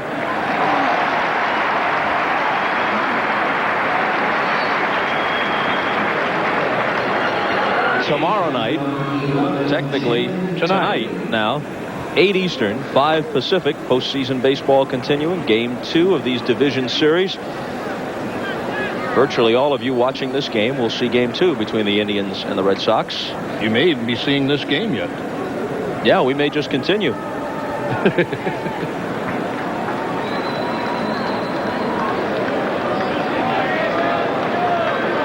Nearing to the plate, Tinsley to the on-deck circle. Poole's delivery is a strike. Poole has been with the Dodgers briefly, the Rangers also very briefly, a longer stretch with the Orioles before coming to the Indians this year. 2 great fastballs on Nehring right on the outside corner, back to back. Left-hander with that little riding fastball. Here's Jim Poole. Nehring's 1 for 3 with a sacrifice. And here's a drive to deep left. This ball is on its way and gone. The 3rd homer of the night for the Red Sox. All their scoring on home runs. And they take the lead 4-3. I think this was an 0-2 curveball. I think it was an 0-2 breaking ball. He threw 2 fastballs on the outside corner. Takes Nehring 0-2, and I believe this is an 0-2 breaking ball. He's not the power pitcher of a Plunk or Tavares or a Mesa. Here it is again. I think this is a high break. Absolutely. 0-2 breaking ball, and Nehring got it all. And now a pop-up to the right side, which Sorrento takes barely in fair territory, and Tinsley is retired. Another look at the homer. Nehring, who hit 10 during the regular season, takes this 0-2 breaking ball, and I mean knocked it out of here. No problem. There it is again. About knee-high and right down the middle, 0-2. Now Hasselman for his first at-bat since replacing McFarland. Well, I'm surprised he didn't go away again on Nehring. I mean, it's a day late and $1 short, but he had the 2 strikes on the outside and then threw the hanging curve. I know he wanted it down low and inside, but that's not where it ended up.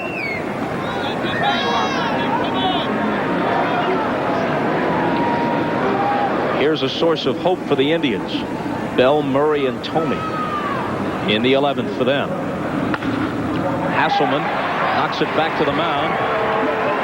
Poole throws him out, but the one hit was devastating. Nehring's homer. 4-3 Boston. So here's Aguilera, 32 saves for the year, 20 out of 21 opportunities since he came to the Red Sox, at least 30 saves in 5 of the last 6 seasons.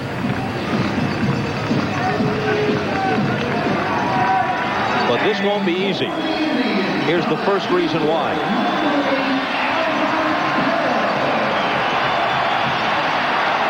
Well, it wouldn't be his 51st technically. Postseason homers wouldn't count, but you get the idea. That's what they're hoping for. That's right. And against Rick Aguilera now. Pretty good fastball, good breaking stuff, and a good splitter. Bell has 1 at-bat this year against Aggie. He homered.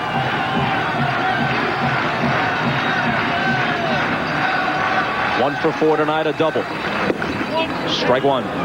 Boy, and Tim Welke all night long has really given the outside corner both ways. Starting out with Clemens tonight and Martinez. And all the way down the line. Called a good game. Called a good ball game tonight.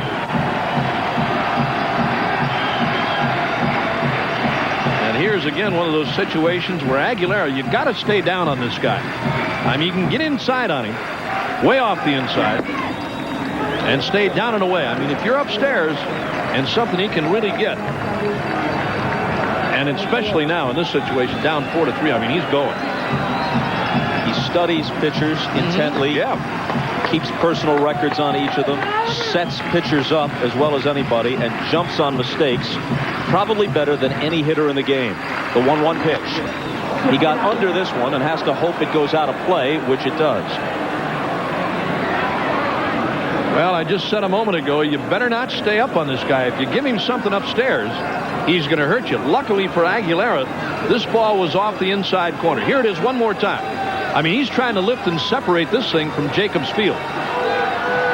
There it is, right there. He got out in front of it and popped it foul. But you're right, Bob. He's another one of those guys who will sit on pitches. He'll set you up as if not looking for something when he really is, and then try to lay on it.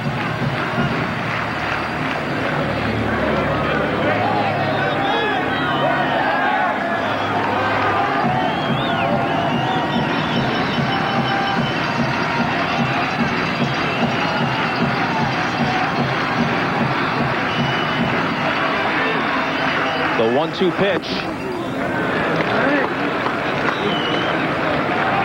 The Red Sox best against the Indians best in a late inning situation right here. Well, he's got Bell, then Murray, and then Thome. Nothing easy here for Aguilera in the 11th. The 2-2. And we'll do it again. There's something now, this guy, now that was not a bad pitch. Down low and away, and Albert Bell still got the extension on that ball and got a piece of it. This is a tough pitch by Aguilera. That's a breaking ball down low and away. Look where that pitch is. Around the outside corner, and Bell trying to pull it, hit it foul. Again, you can come inside on him. You can get in tight on him. Sometimes pitchers don't want to do it because the margin for error inside is so small in difference to going away. There's the splitter, and a good one, and Bell again got a piece of it. I think that's one of the things that a lot of people overlook about Albert Bell, Bob, the fact that this guy not only has power, I mean, he's got tremendous power. We all know that. This guy's a good hitter. 317 for the year.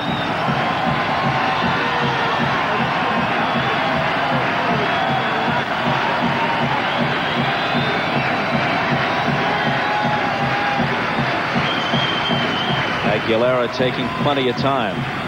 All the while, Bill just waiting. And the 2-2. Here's a smash to deep left. This ball game is tied.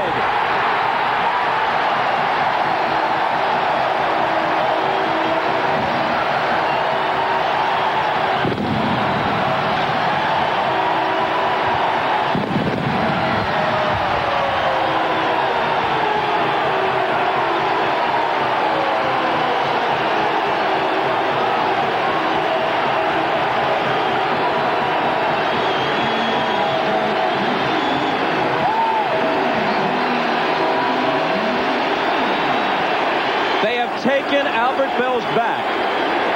You remember he was suspended after a court bat incident last year. No one has so much as asked to check his bat this year. They have confiscated the bat after an apparent game-tying home run here in the 11th. And since I doubt that they could x-ray it and rule in time, it is a game-tying home run. Well, it has been a thing with Albert Bell for quite some time now. I'll tell you what, if we get a look at that pitch again. Murray, and he drives one to deep right, but not nearly deep enough. He got under it, and here's Hosey. You get a look at that last pitch that Bell hit. I don't care if your bat's corked or not. Look where this pitch is. I talked about pitches upstairs, about knee-high to thigh-high, and he got it all. It looked like a splitter against Aguilera. That ball was gone when it left his bat. He was right on it. There it is. Ball was up again, and Bell nailed it.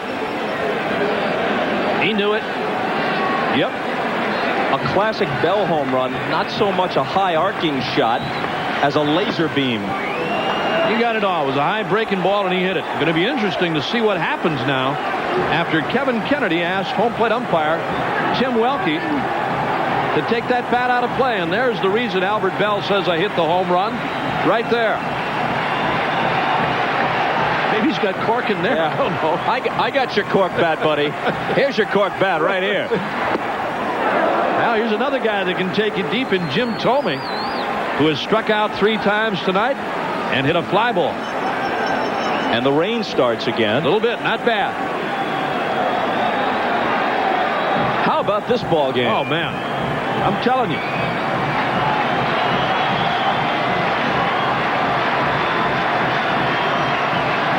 1-1 to Thome. Line drive, base hit. His first of the night. He had been 0 for 4 with 3 strikeouts. This club is amazing. They really are. No matter how many times you say it, how many times you see it, this club is truly amazing. 100 wins.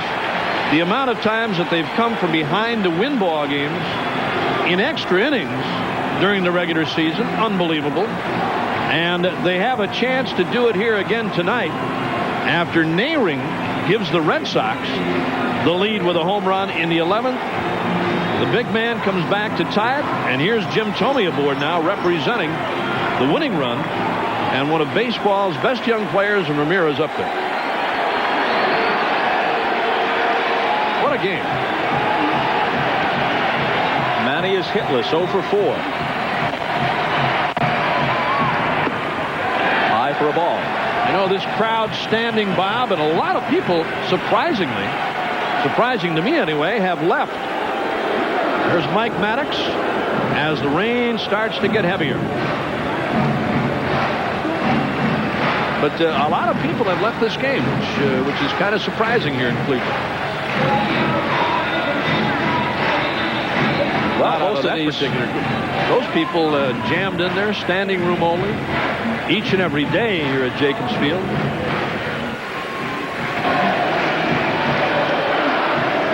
Most of these folks, I'm guessing, working for a living, probably have to be at the office 8, 9 o'clock tomorrow morning. Might not have understanding bosses. Ramirez fouls it off. Too. Well, he could. You never know. I could run down and check for you. It's been a great night. Save for the rain, it's been a great night. Great way to open the playoffs.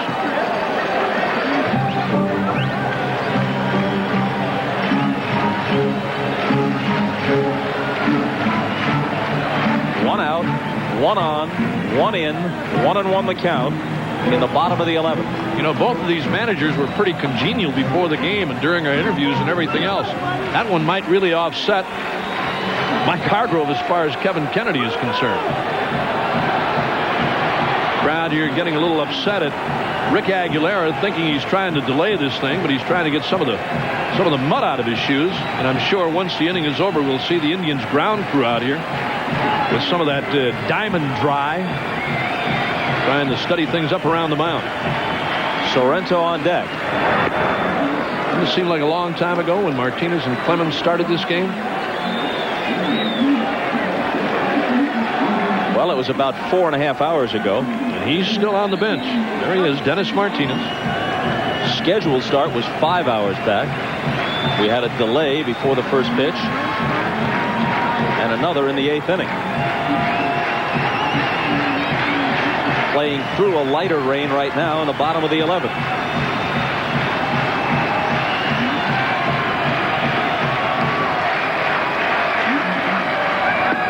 Strike 2 is called. You got to make up your mind as a hitter tonight. And again, it's been both ways with Tim Welke. He's given the corner pitches outside for the most part. And they're not all that bad. They're borderline pitches, but they're reachable.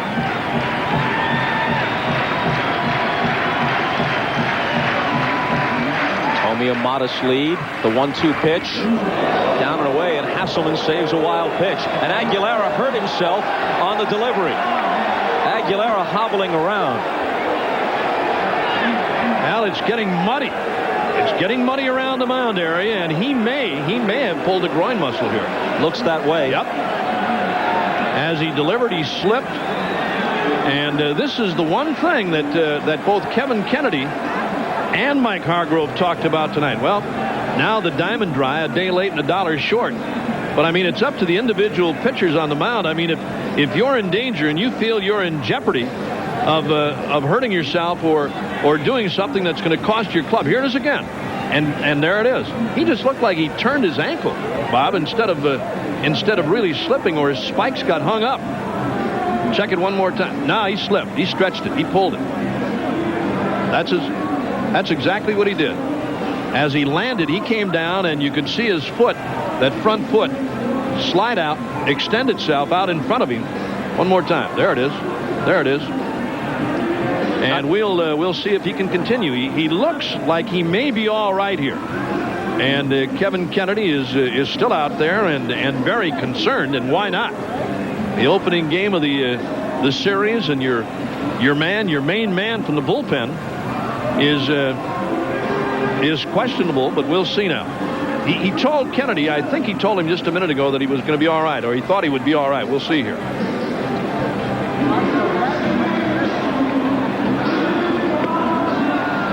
He looks like he's all right. The Red Sox were 3 outs away from seizing Game 1 of a best-of-5 series against the best team in baseball this year. And if the Indians do lose this game, think about it, heading into Game 2, because of just one game, a whole season, a once-in-a-lifetime season, would be close to hanging in the balance tomorrow if they don't win Game 2, if they drop this one. And they head to Boston down 0-2. Yep. They're on the verge of having all of this greatness not washed away. Nothing can take away what they accomplished, but having it end abruptly. Well, again, this crowd upset. Kennedy wants Aguilera out of the game. Aguilera wants to stay in the game. He's telling Kennedy, I'm all right. I'm okay. And again, why the Indians ground crew here isn't taking some more of that diamond dry. It's a chemical that really soaks up water or moisture, and why they don't take more and put it around the landing area. And again, maybe it's up to Aguilera. There you look at it, and I mean, that stuff really sucks up water. And again, why they don't put more of it out there and really ensure the safety. You can see how muddy it is out there as Aguilera tries to clean out his cleats. But evidently he feels everything is all right. He knows he's all right. He's going to stay in the game, Bob. Mike Maddox, the guy Kevin Kennedy said would be his 4th starter. There he is. If tonight's game had been rained out and they had given up the off day and had to use a 4th starter, Maddox would have been the guy. Ken Hill would have filled that same role for Cleveland if tonight's game had been rained out. Maddox has been throwing for a while, but Aguilera is going to stay in. The rain is coming down much harder now. We could have, if the Indians don't score to win it and we have to play the 12th, we could have another rain delay.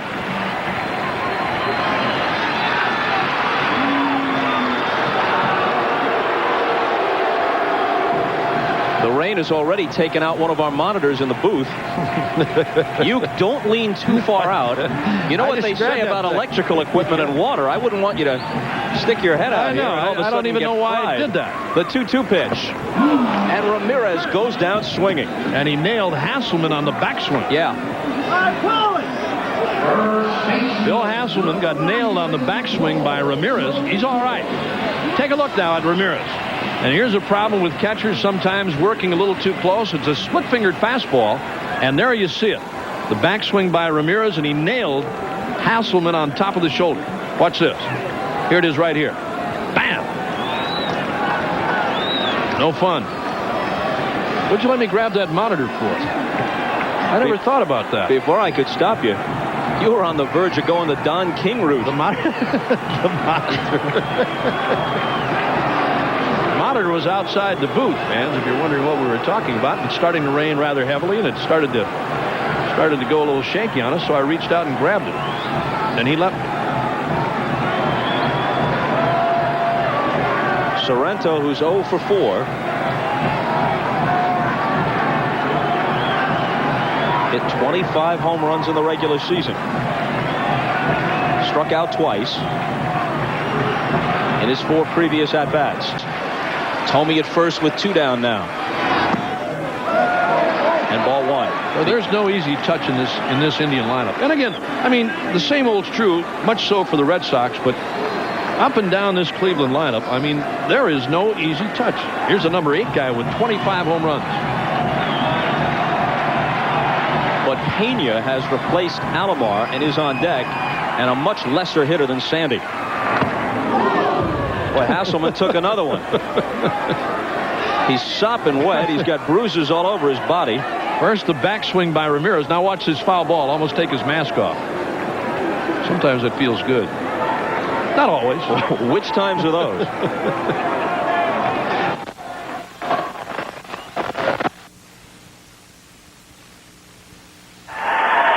guess you have to have a little masochist in you to play the position right before your main meal.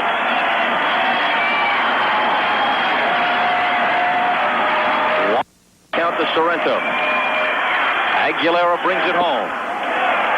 2 balls and a strike. Isn't it amazing when you watch these guys, Bob, how they hate to give in on certain hitters? Here's a guy, Sorrento, with big power, and Aguilera, I mean, really working him tough. Down and away, trying not to give him something to pull. He made the mistake on Bell. He tied the game. And now he's behind Sorrento 3-1. And as you mentioned a moment ago, Tony Pena due to follow. You know, Pena hasn't been all that bad this year. I mean, he's picked up offensively, hitting in the 260s. Yeah, he hit 262 and popped 5 homers. Done all right. Done a good job behind the plate.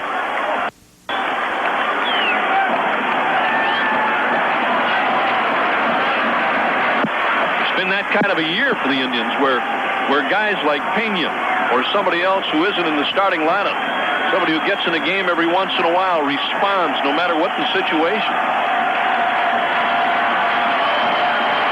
Hey, the Red Sox have played well here tonight, though. It's been a good one. These have been the 2 best teams in the league over the year. They've played like it tonight. Sorrento with a base hit to right. Tomey round second. The footing is kind of unsure, and he holds on.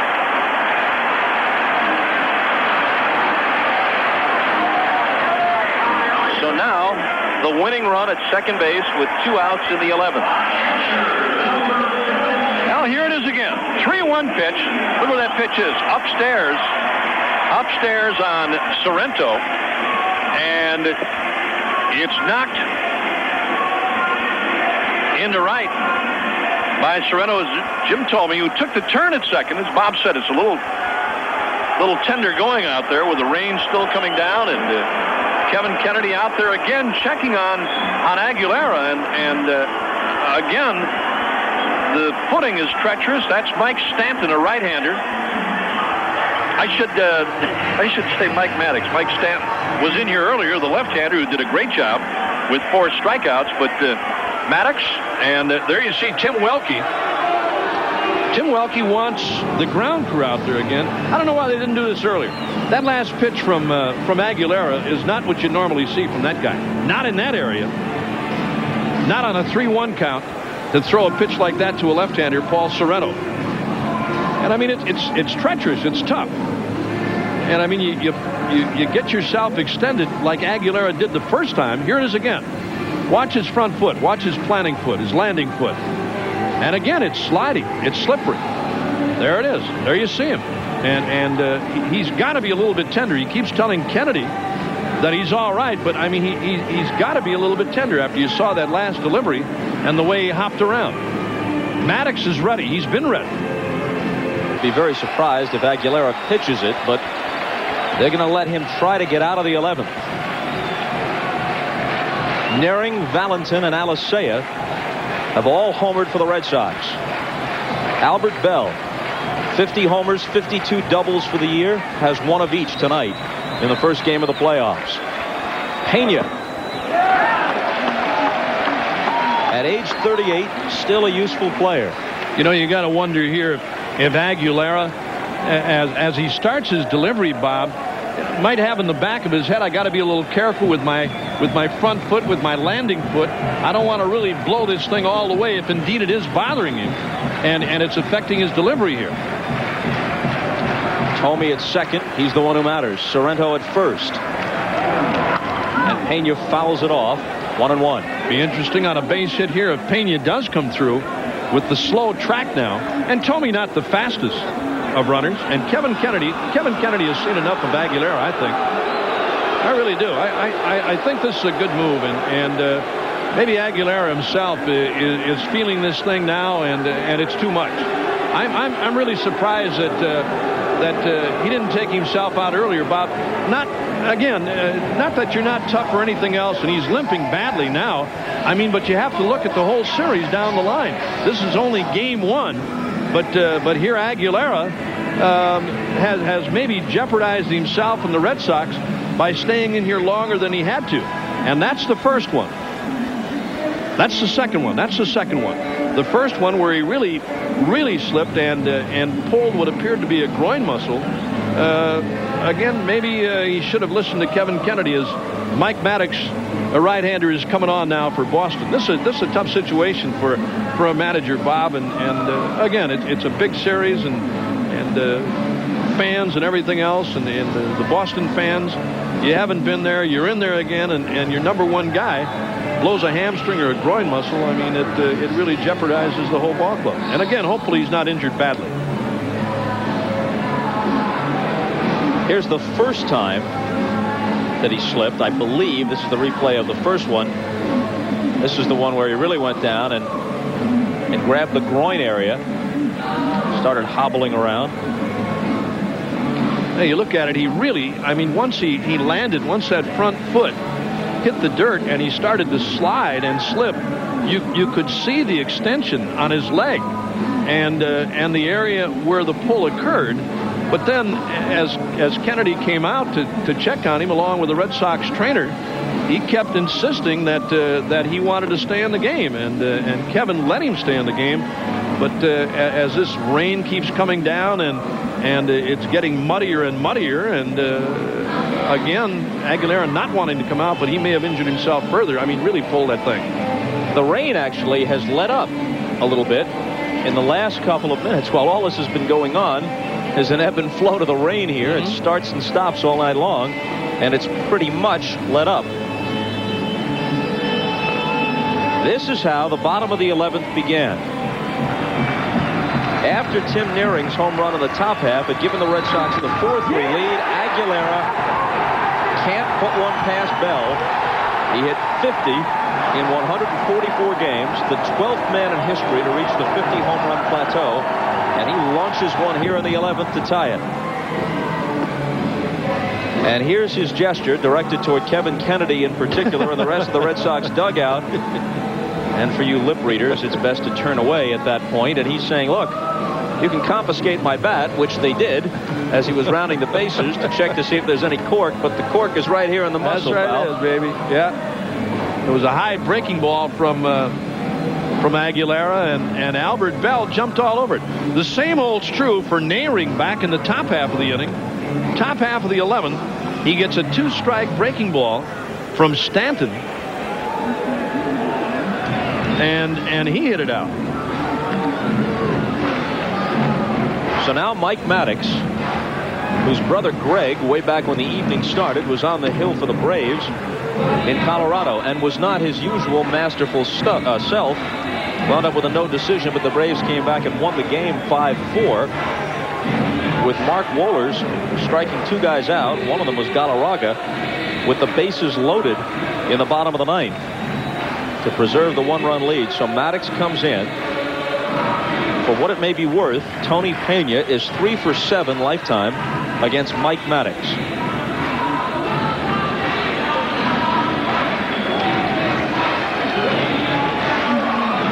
Well, again, the incident involving Albert Bell after Kevin Kennedy wanted the bat taken out of the game to be examined by Tim Welke really set off Mike Hargrove.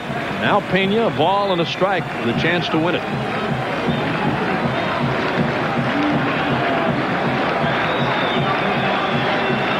Meanwhile, Tinsley and Hosey in the outfield. Their arms could be tested.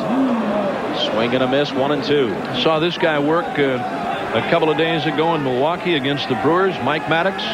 He's done a good job for Kevin Kennedy. Pretty good thrower with a good breaking ball, Bob. This game has had a little of just about everything. It's been a good one. It really has. What an opener.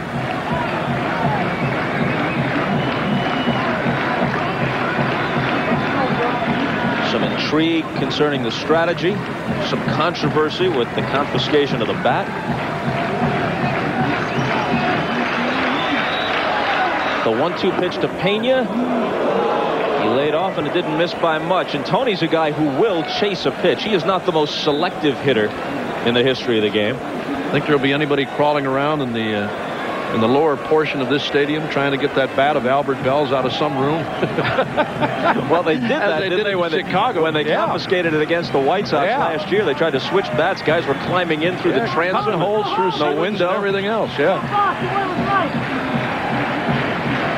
2 on, 2 out, and the 2-2 pitch coming from Maddox to Pena in the bottom of the 11th. Alicea fields it cleanly, shovels it over to second for the force. They score the tying run, but they leave 2. What do you say we play the 12th? We will after this.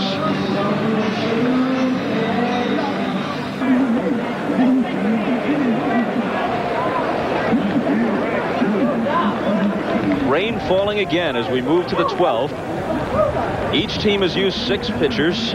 Jim Poole for his second inning of work. And a ball and a strike to Alicea, batting right-handed now. 3 for 4, including a home run. Poole got a reprieve when Bell tied the game. He stood to be the loser, having given up the go-ahead homer to Nehring in the top of the 11th.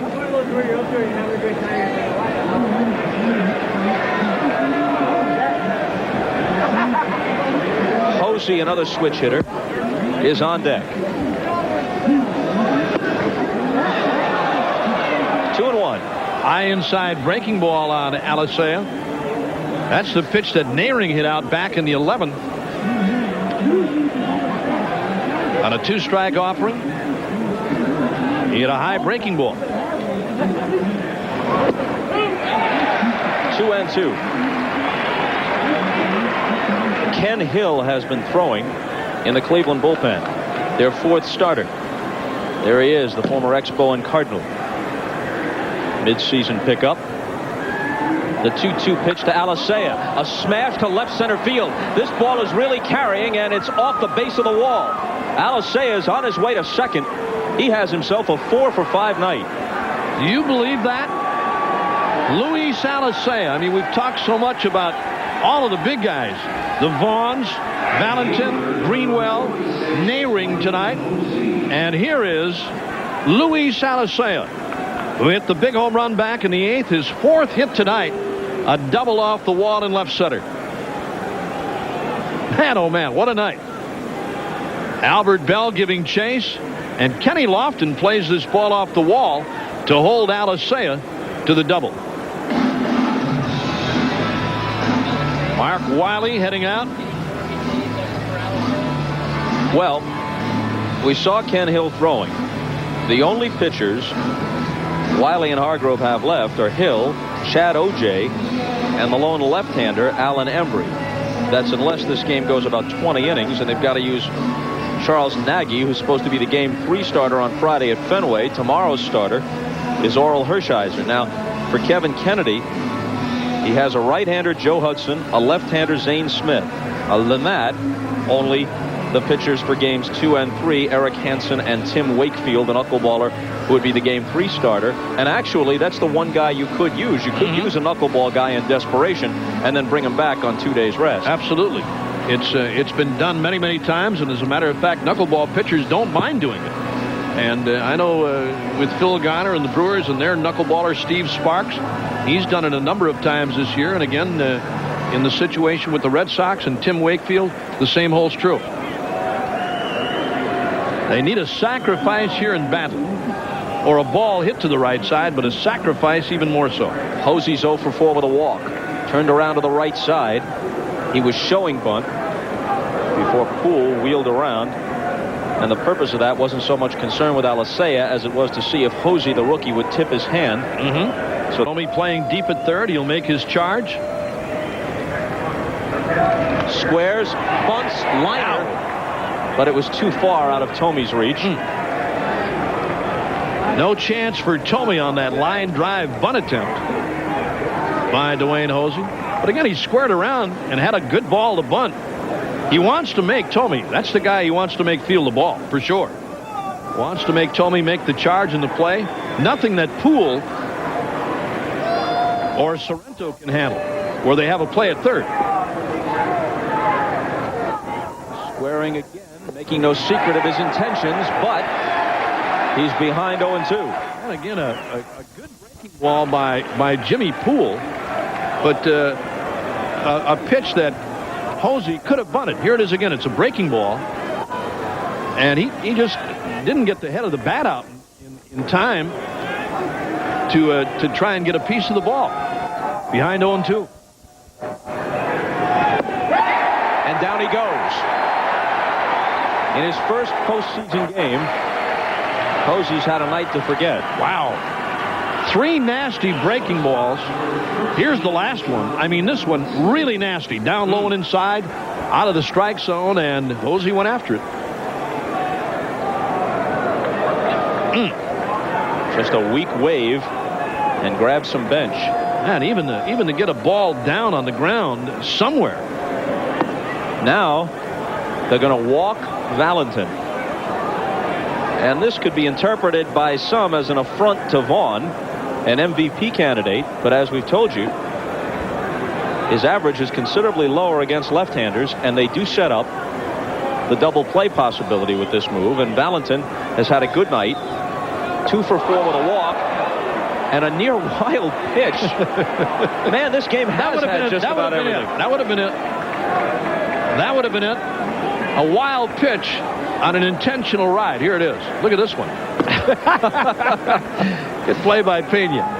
How would Harry Doyle, the fictional voice of the Cleveland Indians in Major League, have called that? Just a bit outside. Well, Vaughn and Canseco are a combined 0 for 10. And they are the next 2 hitters. You know, his last time up, though, he hit a bullet to center that Lofton caught with a couple of runners on. That was back in the 10th after 2 walks. Vaughn lines out, and then they get the double play hit by Canseco. Yeah, actually, the last at-bat for each of them They really smacked the ball, but in the wrong spot. Poole works to Vaughn. Had him out in front. Well, he's going to have to make up his mind here against Poole that he's not going to get anything to pull. And we've talked about Vaughn as you look at him wave at that last breaking ball. Tough pitch to hit. But we've talked about him and his opposite field power. He can go the other way. They play him, as a matter of fact, to hit that way in the Indian outfield. They shade him to hit to left. Check down at third. He couldn't hold up. Wow. Rocky Rowe tonight. It's about the third time that he's been involved in a check swing call. This one close on Vaughn. Here it is again. Low breaking ball. And that one we'll get another look at it. Another angle. And Rocky Rowe got a better look than Tim Welke.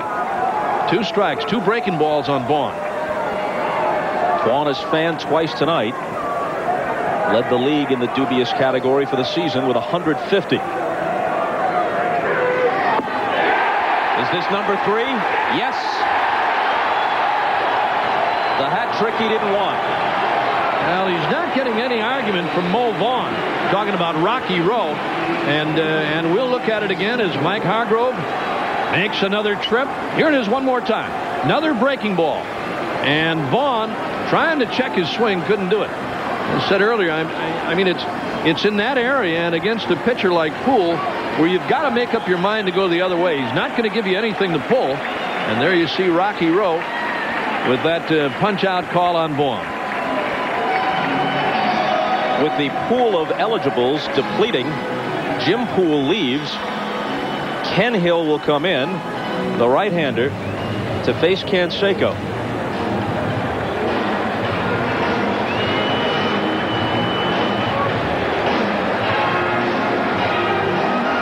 Well, the rain still coming down here in Cleveland. Jose Canseco will be the batter. Uke. Yes, I know what you're about to say. You know I'm mad about you. You got that right, buddy. And Hope and Gloria, too. Beginning with Mad About You at That's right. 8 Eastern, 7 Central. Must-see TV comedy Sunday here on NBC. By Sunday, barring rainouts, we'll be out of here. We will know the 4 survivors. We should. 2 in each league who move on to the LCS. Yep. Absolutely. Here's Kenny Hill. He was the guy that started our first ball game here, Bob. Our game that we did on a Friday night here in Cleveland. The game that we talked about earlier. Kenny Hill started that game and left with the lead. Only to have Detroit come back and tie it. Indians eventually won it, but that was our first look at Ken Hill this year. Hard throwing right-hander. This guy throws good too. Here's what happened elsewhere. The Yankees, who don't have to face Randy Johnson until Game 3 at the Kingdome, beat the Mariners 9-6. Boggs 3 for 5 with a homer. Ken Griffey 2 homers in a losing cause. The Braves were in trouble, down 3-1 at one point, but they came back and won 5-4 at Colorado. Chipper Jones hit 2 homers, and Wohlers got 2 strikeouts with the bases loaded in the 9th. And the Reds got 4 off Ramon Martinez. Hal Morris had a big night. Santiago a homer and 3 RBIs. Piazza had a homer for the Dodgers, but not nearly enough. Shurik was the winning pitcher for the Reds, and they prevail 7-2. No matter your opinion of the expanded playoffs, strategically it presents a new element for all these managers, and especially in this game, more so than in the other 3 elsewhere around the country. Each manager has had to go deep into his bullpen tonight. This is a long process, and none of these games can be throwaway games where you use a mop-up guy unless you're just behind 12-0 and That's you concede. So this is going to put a test, especially on the starting pitching. When you go 3 rounds on the teams that make it all the way to the World Series, right, because they'll be using in the crucial games a lot of guys on 3 days rest, I would think, who aren't accustomed to doing it, at least not repeatedly. Well, I mean, it's the end of the year, and I mean, if the situation dictates that, I mean, that's what you have to do as a manager. And I think, Bob, you'll get a lot of volunteers too. I mean, every guy on these clubs involved in the playoffs all the way down the line knows what's going on. I mean, they know what the story is, the situation. Hill to Canseco, another big cut and a foul back. Well, I'm telling you, this guy's had some good rips tonight and just missed. He's hit a couple of balls fairly decent. He knows he's had good pitches to hit. Here it is again, a low fastball from Kenny Hill, and he just missed it. Just missed it. His postseason woes continue hitting-wise. He is now 1 for his last 23 in the postseason. He hit a bullet for a double play back in the 10th. He does have 7 home runs in the LCS and World Series with Oakland in the past. But he's behind here 0-2. Good breaking ball by Kenny Hill. Red Sox, all they're looking for is a base hit. They're not looking for a home run here from Canseco. A little flare to right would do nicely. Here's that last breaking ball by Kenny Hill. Down low and away. And Canseco missed it.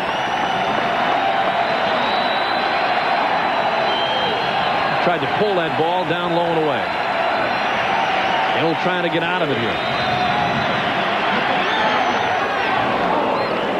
Did you see where? Yeah. Did you see where Pena set a target? You don't see a catcher set a target on too many guys like that last one. Watch this target. And watch Canseco pop several buttons on his shirt, unleashing that swing. This is not the Wee Willie Keeler hit up where they ain't school. No, this is not a.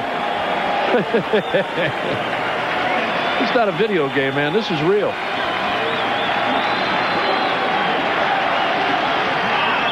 Got him. Alicea open with a double. They can't cash him in.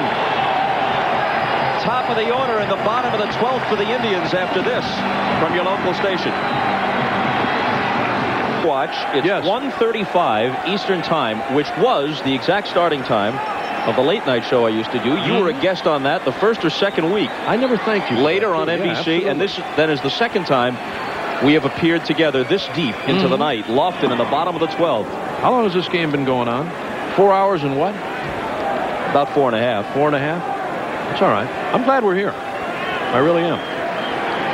That's 4.5 of official playing time. We've had rain delays, though. No problem. Just glad to be aboard with you, buddy. Actually, we are 5.5 hours removed from the scheduled starting time. I have no problem with that either. I had to get out of the room. The maids had to get in there. Oh, Lofton is hit by a pitch. And it stung. That got him right in the back. But perhaps not as badly as it will sting the Red Sox to see the league's base-stealing leader head down to first with nobody out on the 12th, plunked by a Maddox pitch. Here it is one more time. This almost hit him in the back. He spun away, got him down around the lower back, and Lofton in pain but aboard with Vizquel up there now. And the Indians with a chance with a runner, leadoff man aboard here in the 12th. That one nailed Lofton. Inside fastball from Maddox. Here it is again. I don't feel good. Not at all. That'll bring Nehring up at third. Or what should be a bunt by Vizquel. Boy, both of these clubs have had chances, Bob. They sure have. Vizquel 0 for 3 with a pair of walks thrown in. Situation where you'd think a guy could lay a bunt down. They haven't responded. Have failed.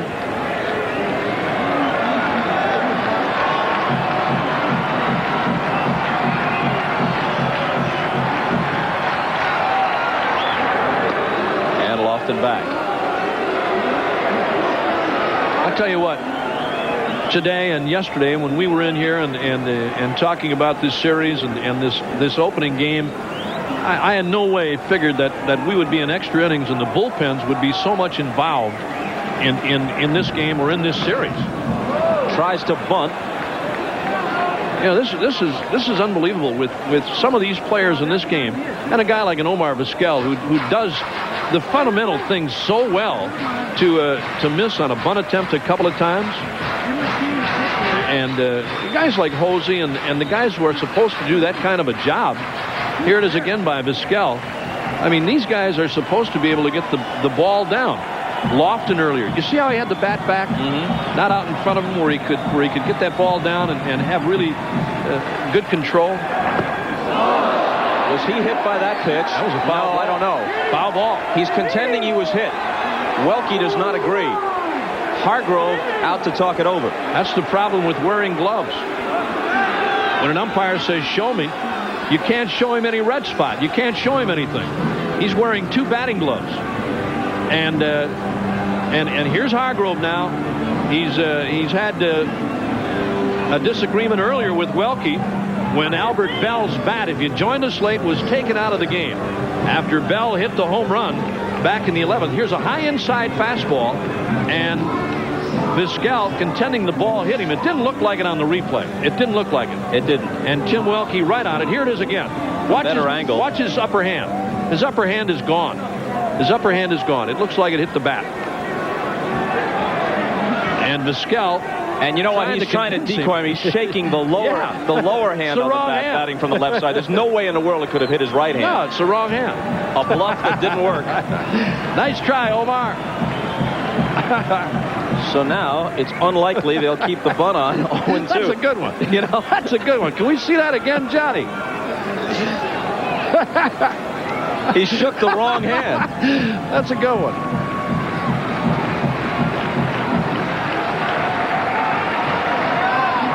Lofton not going. He will bunt with 2 strikes, and it's a good one. Maddox to first. Safe. Safe. And here's Lofton sprinting for third.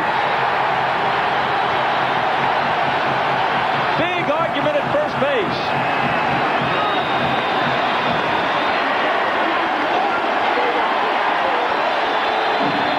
Maddox had a little trouble, it appeared, getting the ball out of his glove and then tried to shovel it over there.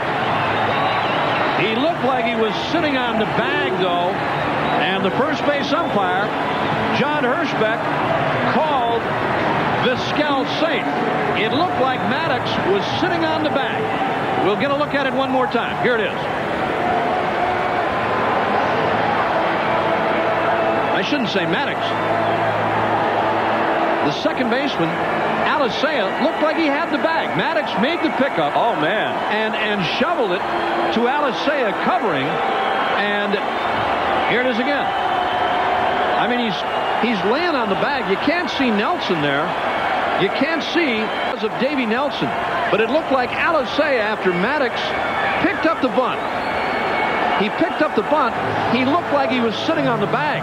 There's Lofton, heads-up play, going to third. As they argued at first, Lofton never stopped. Let's see if we can tell from this angle if somehow Alicea, who caught the ball cleanly, no question, before Vizquel got there, if somehow he was off the bag. He's got it straddled here. The bag is straddled. And look at that. He's on. That is a good You're right. call. Good call. It's a good call. Vizquel's foot sneaks in there while Alicea is straddling the bag, but with no part of his body on it. Absolutely. Good call. Great call by Hirschbeck. It looked from the other angle as if Alicea was actually sitting on the bag or had his leg laying on top of the bag. But on the other look, you could plainly see that his leg was above the bag when Vizquel got there. And he's trying to convince Joe Brinkman, I had it. Here it is one more time. There's Maddox with the pickup. The underhand toss is there in plenty of time, but no way does Alicea have the bag. He sat on it. He got down on it after Vizquel had hit him and stumbled, and it's safe. Good call by Hirschbeck. Right on it. Even had Alicea not been knocked backwards, I think Lofton would have made his sprint for third base. Yeah, he was once gone. He went down, there was no chance to get Lofton. You're right, Bob. He was gone. He kept right on moving. And as you said, once Alicea went down, I mean, when he started falling backwards, Lofton was gone. Lofton was gone. That's the play. Now the infield comes in with Baerga at the plate. Everybody in. The outfield is up. Boy, what a weird game. What a game. And somehow Maddox is going to have to get out of this, first and third with nobody out, and do it by going through Baerga, Bell, and Murray.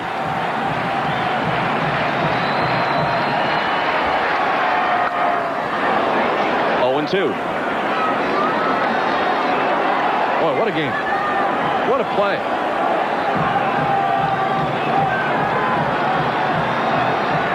Lofton gets hit by the pitch to start it off. Oh, this inning's a nightmare. I'm telling you. If you're Kevin Kennedy, this is a nightmare inning. Lofton down the line at third. The 0-2 pitch. It's popped up. Do you believe this? Popped up, and there's the first out. Do you believe this? Valentin squeezing it at shortstop. Now Bell, and I think they're going to have to, even though Murray is a switch hitter, and Kennedy is talking it over. I mean, do you let this guy beat you? I don't know that you can. I think you got to walk him and set up the force at the plate or the possible double play, even though Murray is a switch hitter. Well, Murray will be up there as a left-handed batter. He's single knocking and a run back in the 6th. I mean, you take your shot with Bell, who hit the home run in the 11th to lead things off, or do you go to Murray? I mean, a great man with runners in scoring position. I mean, he knocks them in left and right, talking about Murray. And we'll see what happens here. If you did walk him, the other peril is you've left yourself no room to work to Murray. That's right. A walk then forces in the winning run. Jim Welke talking with Mike Maddox here. I think he's telling Maddox about going to his mount. That's what it was. Well, Hasselman is still standing. Does he settle into a crouch or extend his right arm? The latter. They're going to walk him and load the bases. Well, don't you know this gets the blood flowing a little bit more for Eddie Murray? And nothing against Kevin Kennedy or Albert Bell or anybody else. It's the thing to do here. As you said a moment ago, a ground ball gets a force any place. Hopefully at the plate, a double play ball with a slower running Murray. But here's a guy that's unbelievably dangerous with runners in scoring position. I mean, he's produced time after time after time, and much better as a left-handed batter. And Kevin Kennedy's going to bring on a left-hander to turn Murray around. He'll go to Zane Smith. Murray is not as effective a hitter, right-handed. And obviously, in a double play situation, if he hits it sharply, you've got an extra edge if he starts out from the right side. Well, I mean, the Indians have had everything their way here in the 12th. I mean, they get the leadoff man aboard, hit by a pitch. Vizquel reaches on a weird play at first. Baerga, one of their main men, I mean, a guy who you figure you'd want up there in that situation, they get him on a little pop-up to the shortstop, and there you look at Baerga, a disappointed Baerga. I mean, it's no different. If the Indians win this game, forget about it. I know Baerga's upset at himself because he was up there with the game on the line and had a chance to win it and couldn't deliver. So they end up walking Bell and going to pitch to Murray, who will go up there right-handed. Another look at the play at first after Lofton was hit by a pitch. Vizquel, and remember, this was with 2 strikes. They kept the bunt on. He gets a good bunt down, and Alicea, as you'll see from this angle, this is the definitive angle, is straddling the bag. He makes the catch on the throw. The throw beats Vizquel, but Alicea isn't touching the base. Never got there. And Davey Nelson, the Indians' first base coach, as soon as Vizquel hit the bag, he knew that Alicea wasn't on the bag. And all the time, as Alicea was laying there and talking as he tumbled over, Kenny Lofton, the heads-up Kenny Lofton, streaked to third. And I'll tell you what, Alicea almost waited too long before calling time because Lofton had taken a turn at third and was heading down the line. There he is. They're loaded up. And Alicea is still trying to convince Joe Brinkman that he had the bag. Alicea has been magnificent tonight. 4 hits, 2 singles, a double, and a home run. Then Omar Vizquel trying to convince Tim Welke that he was hit by a pitch and shook the wrong hand.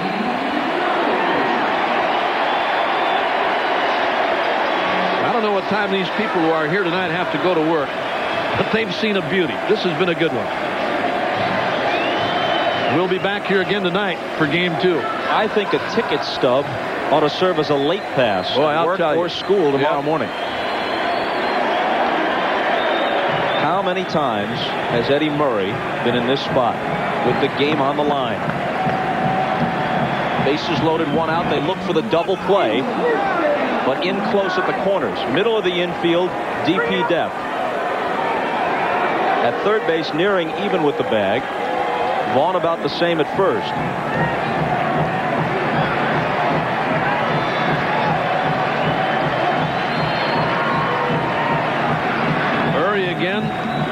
from the right side, sees a lot of off-speed stuff, and the veteran Zane Smith. 1-1.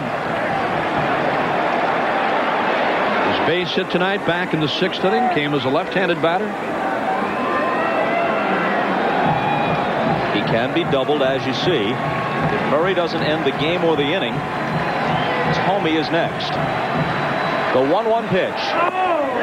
2-1. Well, the infield, as you suggested, Bob, is playing back. They could turn to double play, but the outfield is playing shallow. They're playing shallow. Look at Eddie Murray with the bases loaded. Even on a medium deep fly, very tough to get Lofton at the plate. Strike. 2-2. Wow. Eddie Murray, not in agreement with that call by Tim Welke. Said that pitch was outside.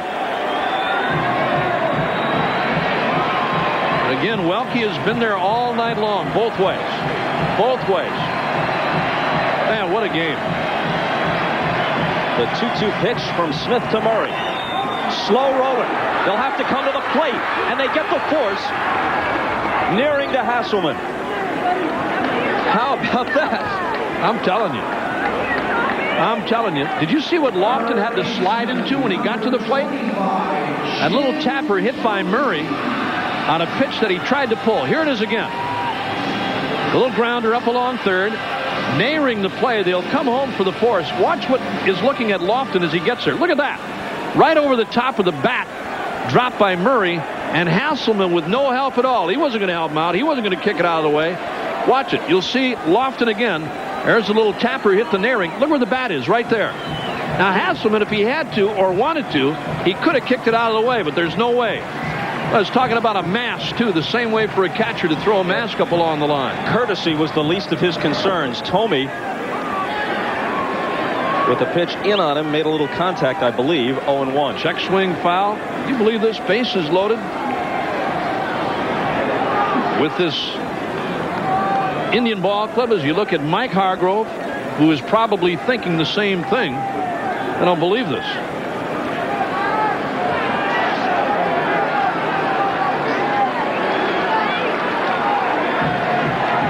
October baseball is something different. Everything about it feels different. The 0-1 pitch. Vaughn has trouble with his footing, but is able to complete the unassisted putout. They had first and third with nobody out. Nobody scored to the 13th. Ken Hill now back to work. We're in the 13th. Well, if you'd have told me the Indians would load the bases with one out and not score with Murray and Thome up there, and especially Murray. Well, first and third with nobody out. First and third with nobody out. They walk with Bell out. There's Eddie Murray. He's still upset at that call by Tim Welke. Baerga, Murray, and Thome all unable to come through, and Greenwell slashes one the opposite way for his third single of the night, and he's aboard to start the 13th.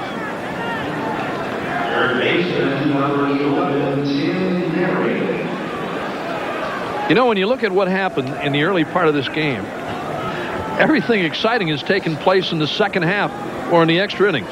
Leadoff men aboard, home runs to tie or give one of the clubs the lead. And again, in situations where the fundamentals would have served either club well, they haven't been able to deliver, with the exception of Vizquel, who delivers in the 12th to put runners at first and third, and they can't score. Nearing homered his last time. Squares to bunt, fouls it off. Tough pitch to bunt that time from Kenny Hill. He's already sacrificed successfully once tonight. He's 2 for 4 with the sacrifice.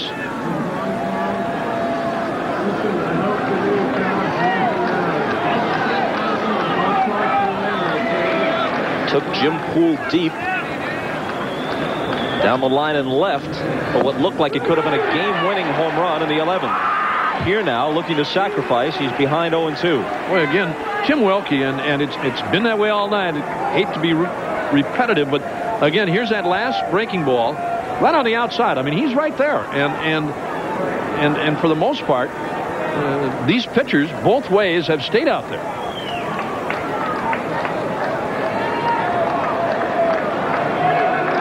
Watch Tony Pena. Right down Main Street. Called strike 3 at the knees.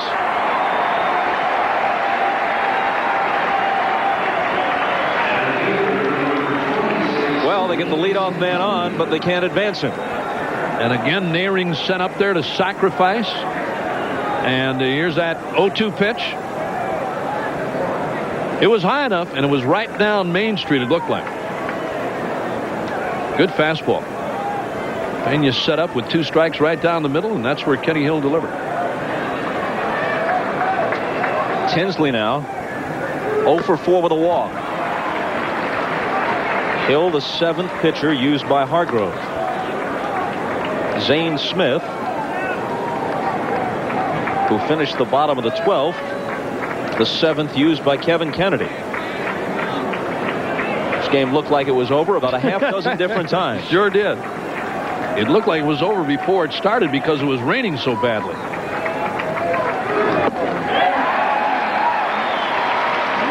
Hill has good stuff out of the bullpen.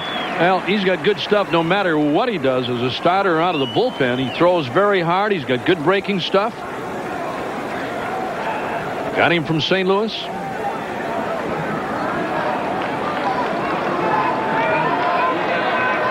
And his 0-2 pitch. Down and away. Didn't miss by much. Fastball off the outside corner, a little bit low on Tinsley. That's the thing that's been impressive about some of these hard throwers tonight. The fact that they're not only throwing the ball hard, but I mean spot pitching too. Corner here, corner there. There goes the runner on 1 and 2. Hit back to the mound. No play at second base. And Hill flips it over to first for the second out. So Greenwell gets himself in a scoring position, moving up on the fielder's choice as he was going with the pitch. And Kevin Kennedy stays out of the double play, starting Greenwell on a comebacker to Hill. So once again, the Red Sox with a runner at second, now with 2 outs. Hill thought about it. It would have been close, but he took the sure out at first, and now he'll work to Hasselman, who's 0 for 1 since entering the game. Strike 1 to him. Hasselman hit .243 and 152 at-bats. Has some power, 5 homers. McFarland's the main man as far as the catchers go for Boston, but this guy's done a good job. Hill's got it. On to the bottom of the 13th after he lollipops it over to Sorrento. Take a deep breath. We'll be back. And Pena against Zane Smith. Unless he goes to Wakefield, Joe Hudson is the only pitcher Kevin Kennedy has left. At shortstop, Valentin. 1 gone in the last of the 13th. Ramirez, one of the guys I thought might be a factor in this game tonight, 0 for 6 as he bounces to short.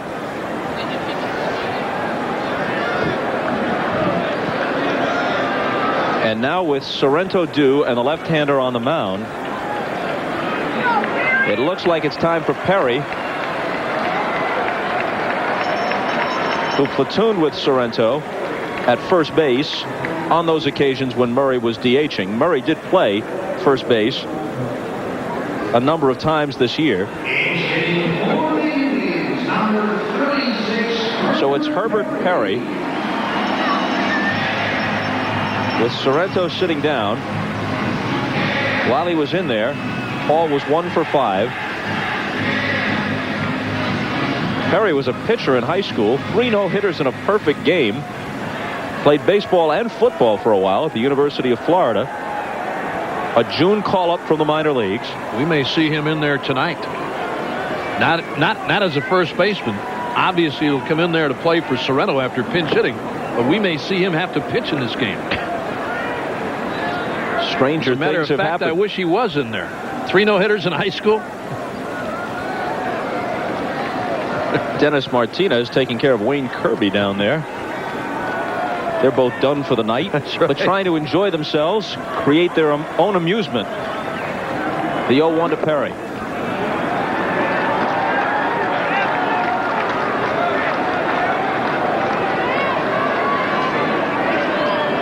Perry, the guy who's done a good job, 315. He's got power. I mean, he's a big dude, this guy, with 3 home runs. He had 162 at-bats. Appeared in 52 games. 2 balls and a strike. Peña's on deck. In the air to right center field. Posey misjudged it momentarily, but has time to retreat and make the catch. Perry hit it well. He's retired. 2 out on the last of the 13th. Now here's something you would know, all right, as much about as anyone. You get deep into these games, you're thinking not only of your pitching staff, but to a lesser extent, what happens if the second catcher gets hurt?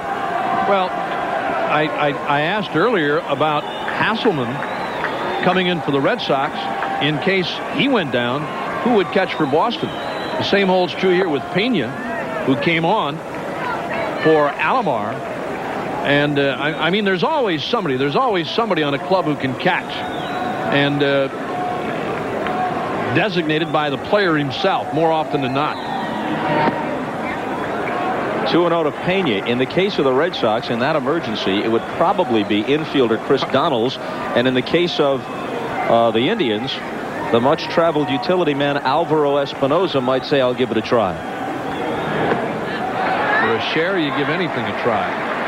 3-0. And of course, if this happened to Phil Garner, you'd come down from the broadcast booth and catch for the Brewers. They may not be that desperate, but I've never had that opportunity. When you were active, your managers weren't that desperate. That's what I'm saying. When I was active. Oh man, Tony Peña on 3-0 sends everybody home. Tony Peña spells good night against his old teammates, sitting on a 3-0 pitch. And this team that won 27 games in its final at-bat, that had 48 come-from-behind wins, that was 13-0 in extra inning games, did all those things when Tony Peña connected.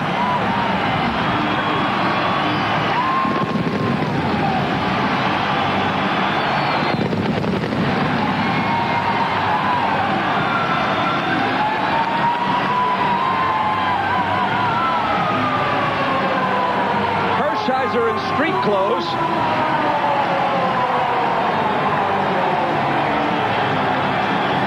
Wanted to make sure that Hargrove wasn't going to use him. What a night for Peña. What a night for the Indians. And a tough night for the Red Sox.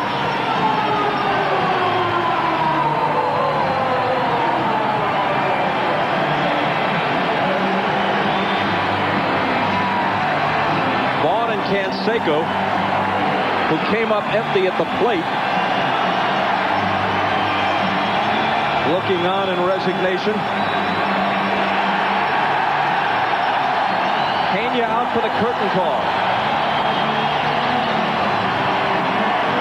Just as we were talking about what you'd do if you had to get to a third catcher, the Indians' second catcher decided the issue. Now, we talked earlier about Peña when he come in the game. There's a guy we talked about who may have to come in and do the catching if something happened to Tony. That was Espinosa. Here it is one more time.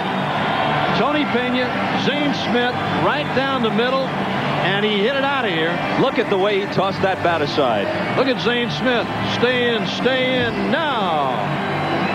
He fell behind him 3-0, and the last thing he wanted to do was walk him. And he just grooved one, and Peña crushed it.